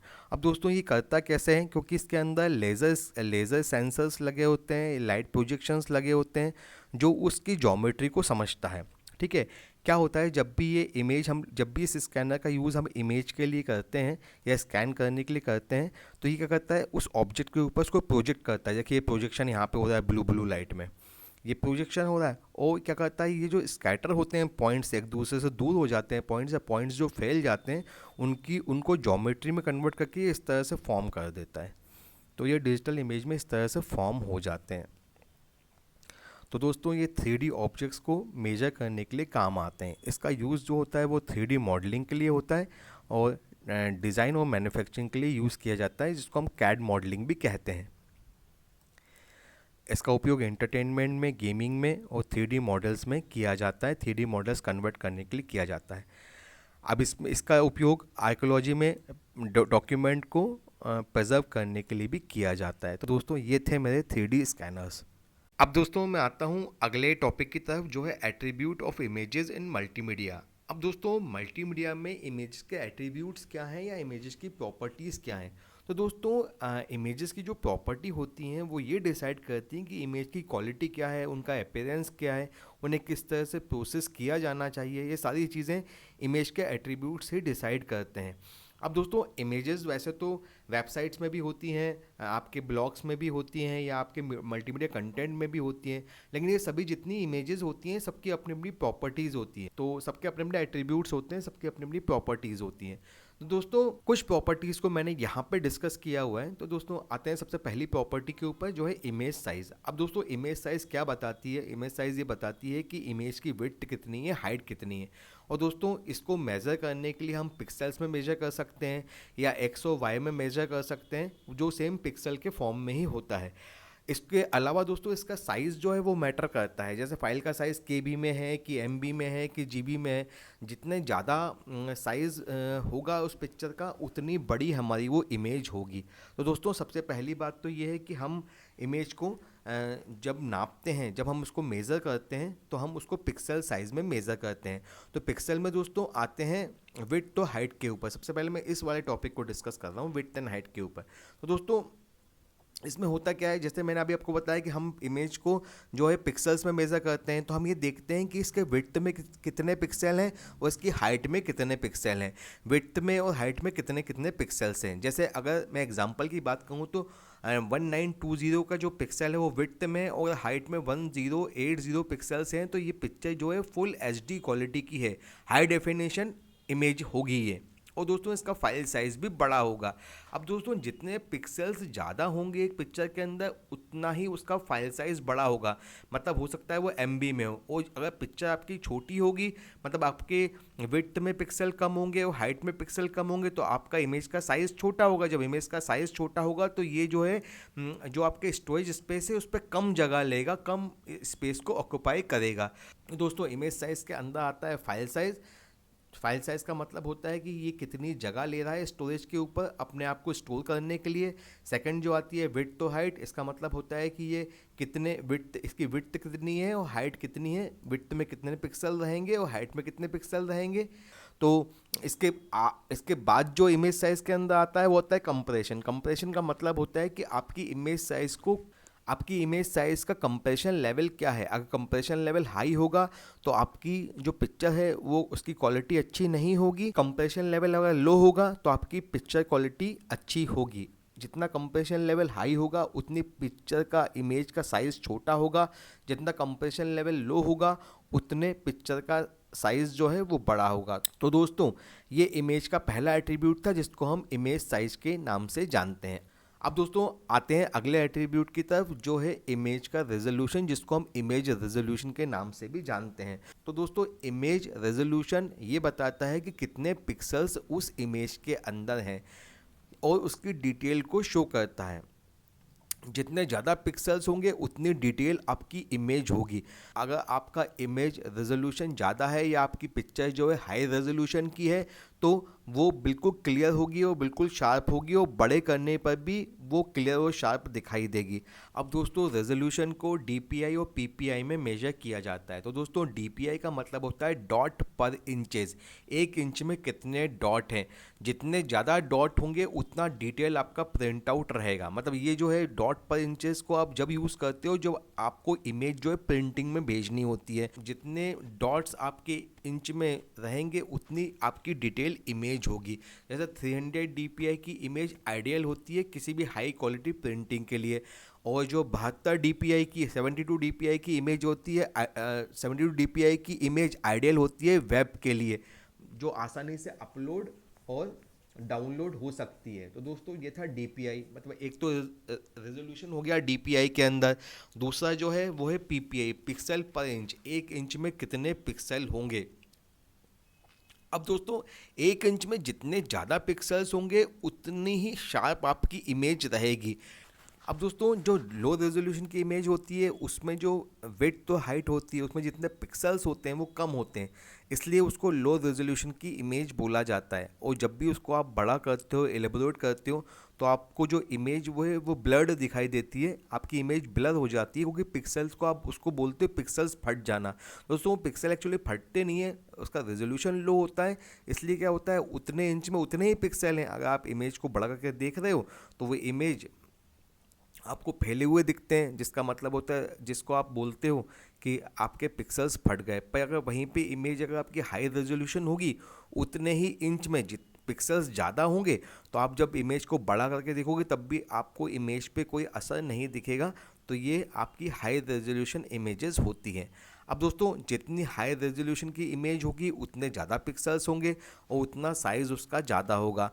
जितने लो रेजोल्यूशन की पिक्चर होगी उसमें पिक्सल्स उतने ही कम होंगे, उसका साइज़ भी छोटा होगा। ये था हमारा सेकंड एट्रीब्यूट इमेज रेजोल्यूशन। अब दोस्तों आता हूँ मैं थर्ड एट्रीब्यूट के ऊपर जो है बिट डेप्थ। दोस्तों ये बहुत इंपॉर्टेंट एट्रीब्यूट है। ये बताता है कि एक सिंगल पिक्सल में कितने बिट्स यूज़ किए गए हैं कलर को रिप्रेजेंट करने के लिए। मेरी बात ध्यान से सुनिएगा, एक सिंगल पिक्सल में कितने बिट्स यूज़ किए गए हैं कलर को रिप्रेजेंट करने के लिए। मतलब एक सिंगल पिक्सल में जितने बिट्स उपयोग किए गए होंगे कलर्स को रिप्रेजेंट करने के लिए उतनी उसकी बिट डेप्थ होगी। जैसे अगर एक सिंगल पिक्सल में 8 बिट का उपयोग किया गया है तो उसमें 256 कलर्स होंगे। अगर एक सिंगल पिक्सल में 16 बिट का उपयोग किया गया है तो वो पिक्सल जो है 65,536 कलर्स को डिनोट कर सकता है। इतने कलर्स उसमें हो सकते हैं। इसी तरह से अगर एक सिंगल पिक्सल 24 बिट का यूज़ करता है तो वो ट्रू कलर पिक्चर है और वो 16 मिलियन कलर्स को यूज़ कर सकता है। इसके अलावा अगर एक सिंगल पिक्सल में 32 बिट या 48 बिट यूज़ किया गया है तो वो ट्रांसपेरेंसी को और ट्रू कलर इमेजेस को यूज़ कर सकता है। तो जितनी ज़्यादा बिट डेप्थ होगी उतने कलर्स ब्राइट होंगे, उतनी इमेज अच्छी दिखेगी। इन हायर बिट डेप्थ इमेजेस को प्रोफेशनल फोटोग्राफी के लिए और डिजिटल आर्ट के लिए यूज़ किया जाता है। तो दोस्तों ये था मेरा बिट डेप्थ जो एक एट्रीब्यूट है इमेज का। अब दोस्तों आते हैं अगले एट्रीब्यूट की तरफ जो है कलर मॉडल या कलर मोड। अब दोस्तों जब भी इमेज होती है तो इमेज को हम सबसे पहले ये देखते हैं कि इसका पर्पस क्या है। इसका पर्पस इसका पर्पस वेब का है या डिजिटल पर्पस है या प्रिंटिंग पर्पस है। अब दोस्तों पर्पस के हिसाब से हम लोग इमेज का कलर मॉडल डिसाइड करते हैं, कलर मोड डिसाइड करते हैं। जैसे मान लीजिए अगर आपको इमेजेस को सिर्फ स्क्रीन पे देखना है, उसको आपको इंटरनेट पे अपलोड करना है, ठीक है, तो आप RGB का यूज़ करोगे जिसका मतलब होता है रेड ग्रीन ब्लू। इस मॉडल के अंदर सिर्फ 3 ही कलर्स होते हैं, रेड ग्रीन ब्लू, और इन 3 कलर्स को मिला करके 16 मिलियन कलर्स को जनरेट किया जाता है। तो दोस्तों अगर आपको जब भी इमेजेस को डिजिटली देखना है या डिजिटली उसको यूज़ करना है तो आप RGB कलर मॉडल का यूज़ करोगे। दोस्तों वहीं पे अगर आप पिक्चर को प्रिंटिंग में देना चाहते हैं, उसकी हाई क्वालिटी प्रिंटिंग करना चाहते हैं तो CMYK यूज़ करोगे। CMYK का फुल फॉर्म होता है cyan, magenta, yellow and black. इन 4 कलर्स का यूज़ करके आप पिक्चर को जो है प्रिंट करा सकते हो, हाई प्रिंटिंग अचीव कर सकते हो। दोस्तों जो अगला कलर मॉडल है वो है ग्रे स्केल। अब दोस्तों इसमें सिर्फ 2 ही कलर्स होते हैं, ब्लैक एंड वाइट, पर 2 कलर्स के 256 शेड्स होते हैं। इन शेड्स का यूज़ करके पिक्चर को ग्रे स्केल बनाया जाता है। ये ब्लैक एंड वाइट फोटोग्राफ्स के लिए इसको यूज़ किया जाता है, स्पेशल डिज़ाइनिंग पर्पस के लिए यूज़ किया जाता है। तो दोस्तों ये भी एक एट्रीब्यूट है इमेजेस का, बहुत इंपॉर्टेंट एट्रीब्यूट है कलर मोड, कलर मॉडल। मुझे उम्मीद है समझ में आया होगा। चलिए अब आगे चलते हैं अगले एट्रीब्यूट की तरफ जो है फाइल फॉर्मेट्स। अब दोस्तों फाइल फॉर्मेट्स ये डिसाइड करता है कि पिक्चर का स्ट्रक्चर कैसा है, किस तरह से उसको स्टोर किया जाना है, उसकी क्वालिटी कैसी है, उसमें कंप्रेशन कैसा होगा, उसमें ट्रांसपेरेंसी कितनी है, सभी चीज़ें जो हैं पिक्चर का फाइल फॉर्मेट डिसाइड करता है। तो दोस्तों वैसे तो पिक्चर के फाइल फॉर्मेट्स बहुत सारे होते हैं, पर जो कॉमनली यूज्ड फॉर्मेट है उनको मैंने यहाँ पे डिस्क्राइब किया है। ऐसे पहला जो है वो JPEG है। तो दोस्तों JPEG क्या होता है, लूजली कंप्रेस्ड होता है। इसमें फाइल साइज़ को रिड्यूस किया जाता है पर क्वालिटी में कॉम्प्रोमाइज़ नहीं किया जाता। क्वालिटी थोड़ी बहुत लॉस होती है पर इसमें अच्छी क्वालिटी आपको मिलती है और ये वेब इमेजेस के लिए बहुत अच्छी है, फोटोग्राफ्स के लिए बहुत अच्छी है। दोस्तों जो सेकंड फॉर्मेट है वो है PNG, पोर्टेबल नेटवर्क ग्राफिक्स। अब दोस्तों इसके अंदर क्या है, जब इसके अंदर भी लूजली कंप्रेशन होता है, लेकिन जब भी आपको इमेजेस को ट्रांसपेरेंट बनाना होता है आप PNG का यूज़ करते हैं। इसका यूज़ किया जाता है वेब इमेजेस में, लोगोज़ में और ऐसे ग्राफिक्स में जहाँ पे आपको ट्रांसपेरेंसी रिक्वायर्ड है। अब दोस्तों आते हैं अगले फाइल फॉर्मेट की तरफ जो है GIF, जिसका पूरा नाम होता है ग्राफिकल इंटरचेंज फॉर्मेट। आपने देखा होगा कि कई इमेजेस जो होती हैं वो एनिमेटेड इमेजेस होती हैं। दोस्तों उन इमेजेस में हमारा लूजलेस कंपेरिजन होता है और ये जो इमेजेस होती हैं इसमें 256 कलर पैलेट का यूज़ किया जाता है। तो ये GIF फॉर्मेट की इमेजेस होती हैं। दोस्तों अगली जो इमेजेस हैं वो है TIFF, tagged image file format. अब दोस्तों ये जो इमेज है ये प्रोफेशनल फोटोग्राफी के लिए यूज़ होती है, DTP के लिए यूज़ होती है। मतलब जब भी आपको फाइल को प्रिंटिंग में भेजना होगा आप TIFF फॉर्मेट में उस फाइल को प्रिंटिंग में भेजेंगे। और दोस्तों ये लूजलेस कंप्रेशन को सपोर्ट करती हैं और ये हाई क्वालिटी इमेजेस होती हैं, इनका साइज़ भी बहुत ज़्यादा होता है। अब दोस्तों अगली है स्केलेबल वेक्टर ग्राफिक्स। अब दोस्तों ये ऐसी वेक्टर ग्राफिक इमेजेस होती हैं जिनको वेब ग्राफिक्स के लिए यूज़ किया जाता है। इसकी खासियत ये होती है कि आप जितना भी एलोबरेट कर लो, इनको आप जितना भी बड़ा करोगे कभी भी आपके पिक्सल्स भी फटेंगे नहीं और आपकी इमेज वैसी की वैसी रहेगी। तो दोस्तों इसको यूज़ किया जाता है लोगोस के लिए, आइकॉन्स के लिए एंड इमेजेस के लिए। तो दोस्तों ये मेरे कुछ फाइल फॉर्मेट्स थे और ये भी एट्रीब्यूट है इमेजेस का। अब दोस्तों आते हैं अगले एट्रीब्यूट की तरफ जो है एस्पेक्ट रेशो। अब दोस्तों एस्पेक्ट रेशो एक्चुअली होता क्या है, तो दोस्तों एस्पेक्ट रेशो होता है कि जो विड्थ तो हाइट है उसमें क्या समानता है या विड्थ तो हाइट किस तरह से प्रपोर्शन है एक दूसरे के। जैसे कि विड्थ अगर 4 इंच की है तो हाइट जो है वो 3 इंच की होगी। विड्थ अगर 16 इंच की है तो हाइट जो है 9 इंच की होगी। अगर 1/1 है तो वो स्क्वायर फॉर्मेट है। तो दोस्तों ये हमारा एस्पेक्ट रेशो होता है। वैसे तो इमेजेस का जो एस्पेक्ट रेशो है वो किसी भी फॉर्म में हो सकता है, कोई ऐसा नहीं है, लेकिन जो कॉमन एस्पेक्ट रेशो चलते हैं वो है 4:3, जो स्टैंडर्ड वीडियो के लिए, स्टैंडर्ड इमेजेस के लिए यूज़ किया जाता है। दूसरा है 16:9, जो कि HD वीडियो के लिए, वाइड स्क्रीन की HD वीडियो के लिए या वाइड स्क्रीन की HD इमेज के लिए यूज़ किया जाता है। और 1:1 का स्क्वायर फॉर्मेट, जो कि इंस्टाग्राम इमेजेस के लिए यूज़ किया जाता है। तो दोस्तों ये एस्पेक्ट रेशो जो है बहुत इंपॉर्टेंट एट्रीब्यूट है फाइल का। अब दोस्तों आते हैं अगले एट्रीब्यूट की तरफ, जो है कलर डेप्थ। तो दोस्तों कलर डेप्थ भी बिट डेप्थ के जैसा ही है। दोस्तों ये बताता है कि आपकी जो इमेज है वो कितने कलर्स को डिस्प्ले कर सकती है। अगर आपकी जो बिट डेप्थ है, अगर आपकी जो कलर डेप्थ है वो 1 बिट की है, इसका मतलब ये है कि ये जो है सिर्फ ब्लैक और वाइट इमेजेस को डिस्प्ले करती है। अगर आपकी कलर डेप्थ 8 बिट की है, इसका मतलब ये 256 कलर्स को डिनोट करती है। अगर आपकी कलर डेप्थ 24 बिट की है, इसका मतलब 16.7 मिलियन कलर्स को ये पिक्चर जो है डिस्प्ले कर सकती है। अगर ये 48 बिट की है तो ये हाई कलर डेप्थ है और ये प्रोफेशनल फ़ोटो एडिटिंग इमेज है। तो दोस्तों इस तरह से ये हमारे एट्रीब्यूट्स थे। ये भी बहुत इंपॉर्टेंट एट्रीब्यूट है कि आपकी पिक्चर जो है कितने कलर डेप्थ की है। तो दोस्तों ये कुछ एट्रीब्यूट्स मैंने डिस्कस किए थे इमेजेस को, मुझे उम्मीद है आपको समझ में आए होंगे। चलिए अब चलते हैं अगले टॉपिक की तरफ। अब दोस्तों अगला टॉपिक है इमेज फाइल फॉर्मेट्स। अब दोस्तों एक्चुअली क्या होता है, जब भी हमारी फाइल सेव होती है तो वो किसी एक फॉर्मेट में सेव होती है। वो फॉर्मेट BMP हो सकता है, DIB हो सकता है, EPS हो सकता है, JPEG हो सकता है, PIC हो सकता है या TIF हो सकता है। तो इसमें से किसी भी फॉर्मेट्स की आपकी फ़ाइल हो सकती है। और दोस्तों हर फॉर्मेट की अपनी अपनी स्ट्रेंथ है, अपनी अपनी वीकनेस है। जैसे कोई फाइल्स जो हैं वेब के लिए बहुत अच्छी होती हैं, कोई फाइल्स प्रिंटिंग के लिए कोई अच्छी होती है, कोई जो फाइल्स हैं, कोई फाइल फॉर्मेट जो है ग्राफिक डिज़ाइन के लिए बहुत अच्छे होते हैं, कोई डिजिटल फोटोग्राफी के लिए बहुत अच्छे होते हैं।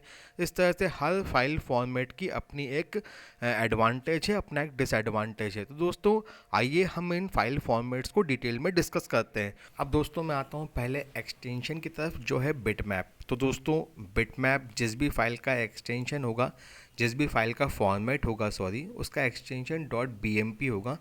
बिटमैप को BMP से जाना जाता है। अब दोस्तों ये ऐसा इमेज फॉर्मेट है कि जो कि डिजिटल इमेजेस को पिक्सल की मैट्रिक्स में स्टोर करता है। मतलब जो पिक्सल्स होते हैं वो मैट्रिक्स के फॉर्म में स्टोर होते हैं। दोस्तों ये सबसे ओल्डेस्ट और सबसे सिंपलेस्ट इमेज फॉर्मेट है जिसको विंडोज़ ऑपरेटिंग सिस्टम द्वारा उपयोग किया जाता है। अब दोस्तों इसका फाइल स्ट्रक्चर कैसा होता है? फाइल स्ट्रक्चर में सबसे पहले इसमें होता है हेडर, और हेडर फॉलो करता है पिक्सल डेटा को। अब हेडर के अंदर दोस्तों क्या क्या रहता है? हेडर के अंदर रहता है फाइल का साइज़, उसका डायमेंशन, उसकी कलर डेप्थ और कंप्रेशन का टाइप, अगर कोई कंप्रेशन किया गया है तो। इसके अलावा दोस्तों जो पिक्सल डेटा होता है, देखिए साइड में मैंने यहाँ पे लिया भी हुआ है। यहाँ पे क्या लिया हुआ है? देखिए सबसे पहले तो यहाँ पे हेडर लिया हुआ है जिसके अंदर सारी चीज़ें रहेंगी। आपका डायमेंशन रहेगा, साइज़ रहेगा, कलर डेप्थ रहेगी, कंप्रेशन टाइप रहेगा। इन्फो की हेडर जो रहेगी वो यहाँ पे रहेगी। ये ऑप्शनल पैलेट है, ये हट भी सकती है, हो भी सकती है, नहीं भी हो सकती। और यहाँ पे जो इमेज डेटा है, ये इमेज डेटा यहाँ पे लिखा हुआ है, इसको पिक्सल डेटा भी हम लोग कह सकते हैं। तो इस पिक्सल डेटा के अंदर क्या है, हर पिक्सल की डिटेल्ड इन्फॉर्मेशन रहेगी। उस पिक्सल के अंदर कितनी कलर डेप्थ है, ये सारी चीज़ें यहाँ पे रहेंगी। कितना, कौन सा पिक्सल असाइन है, किस पिक्सल को कौन सा कलर असाइन है, ये सारी चीज़ें यहाँ पे रहेंगी। तो दोस्तों ये हमारे बिटमैप का फाइल स्ट्रक्चर है। तो दोस्तों ये अनकम्प्रेस्ड फाइल होती है। अब चलिए चलते हैं इसके फीचर्स मैं आपको बताता हूँ। फीचर्स में क्या है, जैसे इसका पूरा नाम तो बिटमैप होता है, ये रास्टर इमेज फॉर्मेट होता है। इसकी कलर डेप्थ जो है 1 बिट से 32 बिट तक सपोर्ट करती है। 1 बिट से लेकर 32 बिट तक हो सकती है, कुछ भी हो सकती है। 8 बिट हो सकती है, 24 बिट हो सकती है। इसकी कलर डेप्थ कुछ भी हो सकती है। कंप्रेशन इसमें नहीं होता, ये अनकम्प्रेस्ड फाइल होती है, इसलिए काफ़ी बड़ी होती है। ट्रांसपेरेंसी कोई सपोर्ट नहीं करता। इसका फाइल एक्सटेंशन .bmp है। अब दोस्तों आते हैं इसका एडवांटेजेस और डिसएडवांटेजेस के ऊपर। तो दोस्तों BMP का एडवांटेज है सिंप्लिसिटी, क्योंकि ये स्ट्रेट फॉरवर्ड फाइल है, कोई कॉम्प्लिकेटेड सेटिंग और फीचर्स इसमें नहीं होते हैं, इसलिए बहुत सिंपल है। इसलिए लगभग सभी ऑपरेटिंग सिस्टम और सभी सॉफ्टवेयर द्वारा इसका उपयोग किया जाता है। अब दोस्तों जैसे ये सिंपल है इसलिए वाइडली कॉम्पेटेबल है। सभी ऑपरेटिंग सिस्टम, सभी सॉफ्टवेयर, सभी हार्डवेयर इसको सपोर्ट करते हैं। क्योंकि ये कंप्रेस्ड नहीं होती है, अनकम्प्रेस्ड फाइल होती है, इसलिए इसकी जो इमेज क्वालिटी होती है वो बहुत हाई होती है। लिमिटेशंस क्या होते हैं दोस्तों कि ये अनकम्प्रेस्ड फाइल है, इसलिए इसका साइज़ बहुत बड़ा होता है, ये ट्रांसपेरेंसी को सपोर्ट नहीं करती है। और दोस्तों ये क्या है, वेब के लिए उपयोग कम की जाती है, क्योंकि इसका साइज़ फाइल बड़ा होता है, इसलिए इसको अपलोड करने में, डाउनलोड करने में प्रॉब्लम होती है, इसलिए इसको वेब के लिए उपयोग नहीं किया जाता। तो दोस्तों ये था मेरा डिस्कशन .bmp के बारे में, बिटमैप के बारे में। अब दोस्तों अगले पे आते हैं जो है JPEG। अब दोस्तों JPEG का पूरा नाम होता है जॉइंट फोटोग्राफिक एक्सपर्ट ग्रुप।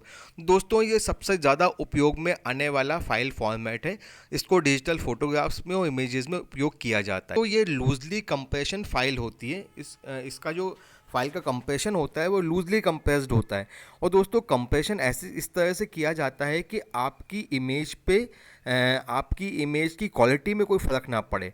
तो चलते हैं इसके एडवांटेजेस के ऊपर। तो दोस्तों सबसे पहले तो इसमें हाई कंप्रेशन रेशो होता है, इसलिए इसका फाइल साइज़ छोटा होता है, जो इसको वेब के लिए उपयोगी बनाता है, स्टोर करने के लिए उपयोगी बनाता है, शेयर करने के लिए उपयोगी बनाता है। ये वाइडली सपोर्टेड है, लगभग जितने भी सॉफ्टवेयर्स हैं जो फाइल को व्यू करते हैं, एडिट करते हैं, वेब प्लेटफॉर्म्स हैं, सभी JPEG को सपोर्ट करते हैं। कंप्रेशन इस तरीके से किया जाता है कि क्वालिटी में फ़र्क नहीं पड़ता, इसलिए इसकी जो क्वालिटी जो होती है वो एडजस्टेबल होती है। और दोस्तों इसका अगला एडवांटेज है गुड फॉर फोटोग्राफ्स के लिए इसको सबसे अच्छा फॉर्मेट माना गया है। लिमिटेशंस में क्या होता है, क्योंकि दोस्तों लूजली कंप्रेशन होता है, इसलिए कहीं ना कहीं क्वालिटी का लॉस तो होता ही है, तो इसकी ये एक लिमिटेशन है।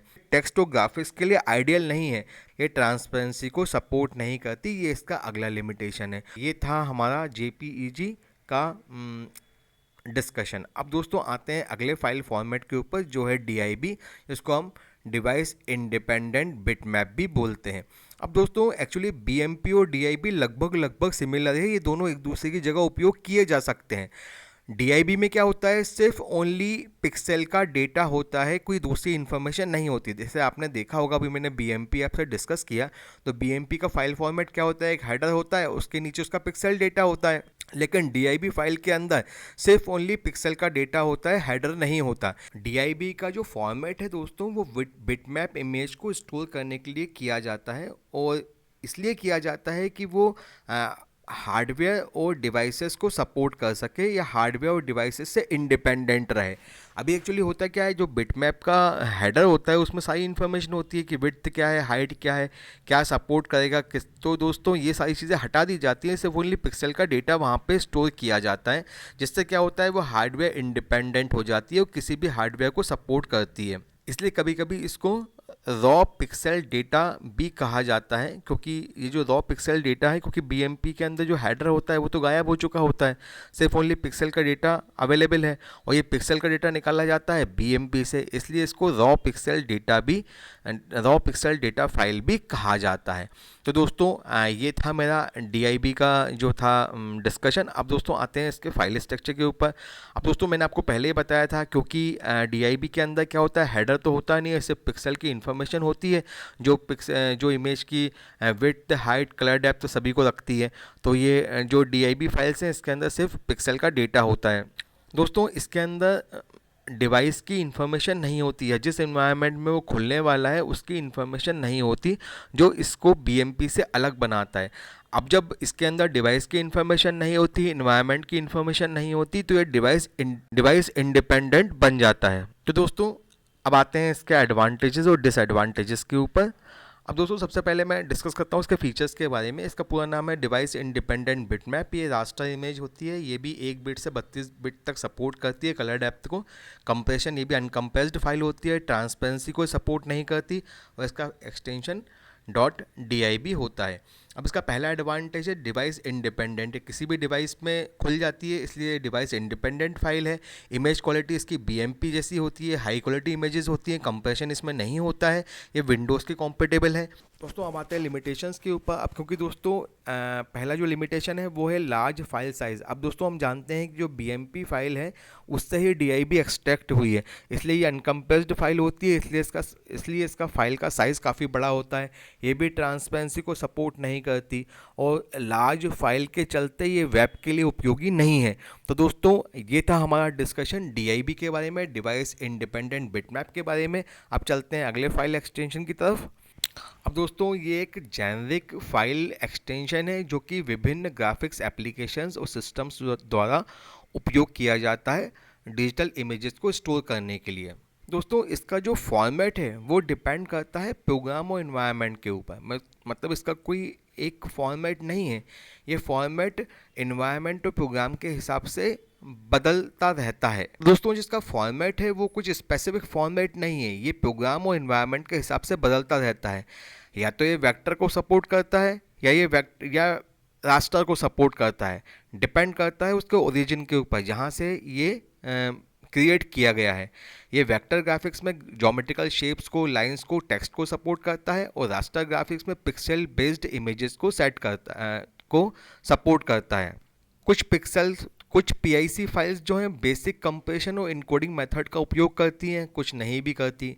लेकिन दोस्तों ये बहुत पुराना फॉर्मेट है और ये पीएनजी और जेपीजी जैसे मॉडर्न फॉर्मेट्स की तरह नहीं है, ये बहुत पुराना फॉर्मेट है, इसमें बहुत सारी कमियां हैं इस फॉर्मेट के अंदर। अब दोस्तों आते हैं इसके फीचर्स के ऊपर। तो दोस्तों इसका फुल नेम है पीआईसी पिक्चर के नाम से जाना जाता है। ये रास्टर इमेज को सपोर्ट करता है और कभी कभी वेक्टर इमेजेस को भी सपोर्ट करता है, मतलब इसमें दोनों इमेजेस को फॉर्म किया जा सकता है। ये कंप्रेस्ड भी हो सकता है, अनकम्प्रेस्ड भी हो सकता है, depending upon the specific variant. जो जिस वेरिएंट में होगा उसको ये सपोर्ट करेगा। ट्रांसपेरेंसी दोस्तों ये कभी कभी सपोर्ट करता है, रियरली सपोर्ट ट्रांसपेरेंसी को ये कभी कभार ही सपोर्ट करता है। इसका फाइल एक्सटेंशन .pic होता है या .pict होता है। अब दोस्तों आते हैं इसके एडवांटेजेस के ऊपर। तो दोस्तों सबसे पहला एडवांटेज तो है कि ये मैकिन्टोश की कॉम्पेटिबिलिटी है, ठीक है। तो मैकिन्टोश को सपोर्ट करता है, क्रॉस प्लेटफॉर्म है, क्योंकि ये मैक ओएस द्वारा डेवलप किया गया है, इसलिए विंडोज़ भी इसको सपोर्ट करता है। इसके अंदर वेक्टर और बिटमैप या वेक्टर और रास्टर दोनों ही इमेजेस को सपोर्ट किया जाता है। तो दोस्तों अब मैं आता हूँ लिमिटेशंस के ऊपर। तो दोस्तों ये एक एब्सोल्यूट फॉर्मेट है, जहाँ जहाँ पिक्सल है उसको वहाँ पे जेपीजी, पीएनजी और एसवीजी ने इसको रिप्लेस कर दिया है। इसका जो सपोर्ट है वो लिमिटेड सपोर्ट है। Modern image editing softwares, web browsers, बहुत सारे ऐसे सॉफ्टवेयर्स हैं जो इसको सपोर्ट नहीं करते। इसके अंदर भी ट्रांसपेरेंसी नहीं होती है। तो दोस्तों ये था मेरा पिक फॉर्मेट के बारे में, पिक इमेज फॉर्मेट के बारे में। अब दोस्तों आते हैं अगले फॉर्मेट के ऊपर जो है TIF। अब दोस्तों TIF का फुल फॉर्म होता है टैग्ड इमेज फाइल फॉर्मेट। दोस्तों ये जो फॉर्मेट है मेनली यूज़ किया जाता है प्रिंटिंग के लिए। इसको एल्डस कॉर्पोरेशन में 1986 में डिज़ाइन किया था, और जो बाद में एडोब द्वारा रिप्लेस कर दिया गया। मतलब एल्डस कॉर्पोरेशन थी, उसको एडोब ने ख़रीद लिया था, तो बाद में ये एडोब की प्रॉपर्टी बन गया। दोस्तों ये हाई क्वालिटी इमेजेस को स्टोर करने के लिए उपयोग किया जाता है। इसमें लूजली कंप्रेशन होता है और ये मल्टीपल लेयर्स और पेजेस को सपोर्ट करता है। ऐसे अगर आप कोरल ड्रॉ की फाइल बनाओगे तो कोरल ड्रॉ में जो है टिफ फॉर्मेट में आप उसको बनाओगे, जो प्रिंटिंग के लिए सबसे अच्छा फॉर्मेट होता है। उसके अंदर जो है मल्टीपल लेयर्स होती हैं, पेजेस होते हैं। अब दोस्तों टिफ फाइल करता क्या है? टिफ फाइल्स में क्या होता है कि इमेज को स्टोर करने के लिए टेक्स्ट का उपयोग किया जाता है। इमेज की इंफॉर्मेशन को स्टोर किया जाता है, वो भी टेक्स्ट के फॉर्मेट में। उन टेक्स्ट के अंदर इमेज का डेटा रहता है, जैसे उसकी हाइट क्या है, विड्थ क्या है, कलर क्या है, स्पेस क्या है, कंप्रेशन मेथड क्या है। तो ये सारी चीज़ें जो होती हैं टेक्स्ट के फॉर्मेट में स्टोर होती हैं। अब दोस्तों आते हैं इसके फीचर्स के ऊपर। इसका पूरा नाम है टैग्ड इमेज फाइल फॉर्मेट। ये रास्टर इमेज होती है। ये कलर डेप्थ को 48 कलर बिट डेप्थ तक सपोर्ट करती है। कंप्रेशन जो इसका लेवल होता है वो लूजलेस होता है या लूजी होता है। ये अल्फ़ा चैनल्स को सपोर्ट करती है, मतलब ट्रांसपेरेंसी को सपोर्ट करती है। इसका जो फाइल एक्सटेंशन है वो .TIF है या TIFF है। अब दोस्तों आते हैं एडवांटेजेस के ऊपर। क्योंकि ये रास्टर इमेज है, इसका कंप्रेशन जो है नहीं होता है, इसलिए इसकी इमेज क्वालिटी बहुत हाई होती है। इसका लूजलेस कंप्रेशन होता है, मतलब डाटा लॉस नहीं होता और हाई क्वालिटी अचीव होती है। फ्लेक्सिबिलिटी है, क्योंकि ये मल्टीपल लेयर्स को, चैनल्स को, मल्टीपल पेजेस को सपोर्ट करता है, इसलिए फ्लेक्सिबल है। और वाइडली सपोर्टेड इन प्रिंटिंग में लगभग सभी मशीन्स द्वारा TIFF को सपोर्ट किया जाता है। अब दोस्तों आते हैं लिमिटेशंस के ऊपर। इसका जो फाइल साइज़ है वो बहुत लार्ज है। लार्ज फाइल साइज़ होने के कारण वेब में इसका यूज़ जो है लिमिटेड हो जाता है। और कुछ सॉफ्टवेयर कॉम्पेटिबिलिटी की भी लिमिटेशंस है। कुछ सॉफ्टवेयर जो हैं टिफ को सपोर्ट करते हैं, कुछ सॉफ्टवेयर्स नहीं करते। दोस्तों ये था आपका फाइल फॉर्मेट टिफ। अब दोस्तों आता हूँ मैं एक टेबल के माध्यम से, मैंने इसको पूरा रिवाइज़ किया हुआ है। जितने भी फाइल फॉर्मेट मैंने यहाँ पे डिस्कस किए हैं उनको आप थोड़ा देख लीजिए। जैसे सबसे पहले है BMP, ये रास्टर इमेज है, ये अनकम्प्रेस्ड फॉर्मेट में होता है, इसमें ट्रांसपेरेंसी सपोर्ट नहीं करता। ये बेसिक इमेज स्टोरेज है जो विंडोज़ इसको सपोर्ट करता है। इसका एडवांटेज है सिंपल है, वाइडली कॉम्पेटेबल है, अनकम्प्रेस्ड है। लिमिटेशन है इसका लार्ज फाइल साइज, उसमें ट्रांसपेरेंसी को सपोर्ट नहीं करता है। डिप जो है रास्टर इमेज है, ये भी अनकम्प्रेस्ड होता है, इसमें भी ट्रांसपेरेंसी सपोर्ट नहीं होती। ये भी बिटमैप, ये भी विंडोज़ द्वारा सपोर्ट किया जाता है। ये डिवाइस इंडिपेंडेंट होता है, अनकम्प्रेस्ड होता है। इसका जो फाइल साइज़ होता है, इसका लिमिटेशन है, इसका फाइल साइज़ जो होता है वो लार्ज फाइल साइज़ होता है, ट्रांसपेरेंसी को ये भी सपोर्ट नहीं करता। जो EPS है वो वेक्टर फाइल होती है, लूजलेस कंप्रेशन होता है, इसमें ट्रांसपेरेंसी पार्शल रहती है। ये ग्राफिक्स और डिज़ाइंस को प्रिंट करने के लिए यूज़ किया जाता है। इसका एडवांटेज है ये स्केलेबल है, प्रोफेशनल क्वालिटी होती है, क्रॉस प्लेटफॉर्म होता है। इसका जो फाइल साइज़ होता है वो लार्ज होता है। कॉम्प्लेक्स इमेज होती है, वेब के लिए आइडियल नहीं होती। पिक फॉर्मेट जो है रास्टर वेक्टर दोनों को सपोर्ट करता है। ये भी कंप्रेस्ड होता है। ये ट्रांसपेरेंसी कभी कभी सपोर्ट करता है। ये मैक का ही मैक द्वारा ओरिजिन है इसका। ये भी क्रॉस प्लेटफॉर्म है, ओल्ड मैक सिस्टम्स में इसका यूज़ किया जाता है। ये वेक्टर और रास्टर दोनों को सपोर्ट करता है। इसका लिमिटेशन है एब्सोल्यूट है, और JPG ने इसको रिप्लेस कर दिया है, और लिमिटेड सॉफ्टवेयर सपोर्ट है। इसी तरह से आते हैं टिफ के ऊपर। रास्टर इमेज है, लूजली है, ये ट्रांसपेरेंसी को सपोर्ट करता है, प्रिंटिंग के लिए उपयोगी है, प्रिंटिंग और इमेजिंग के लिए उपयोगी है।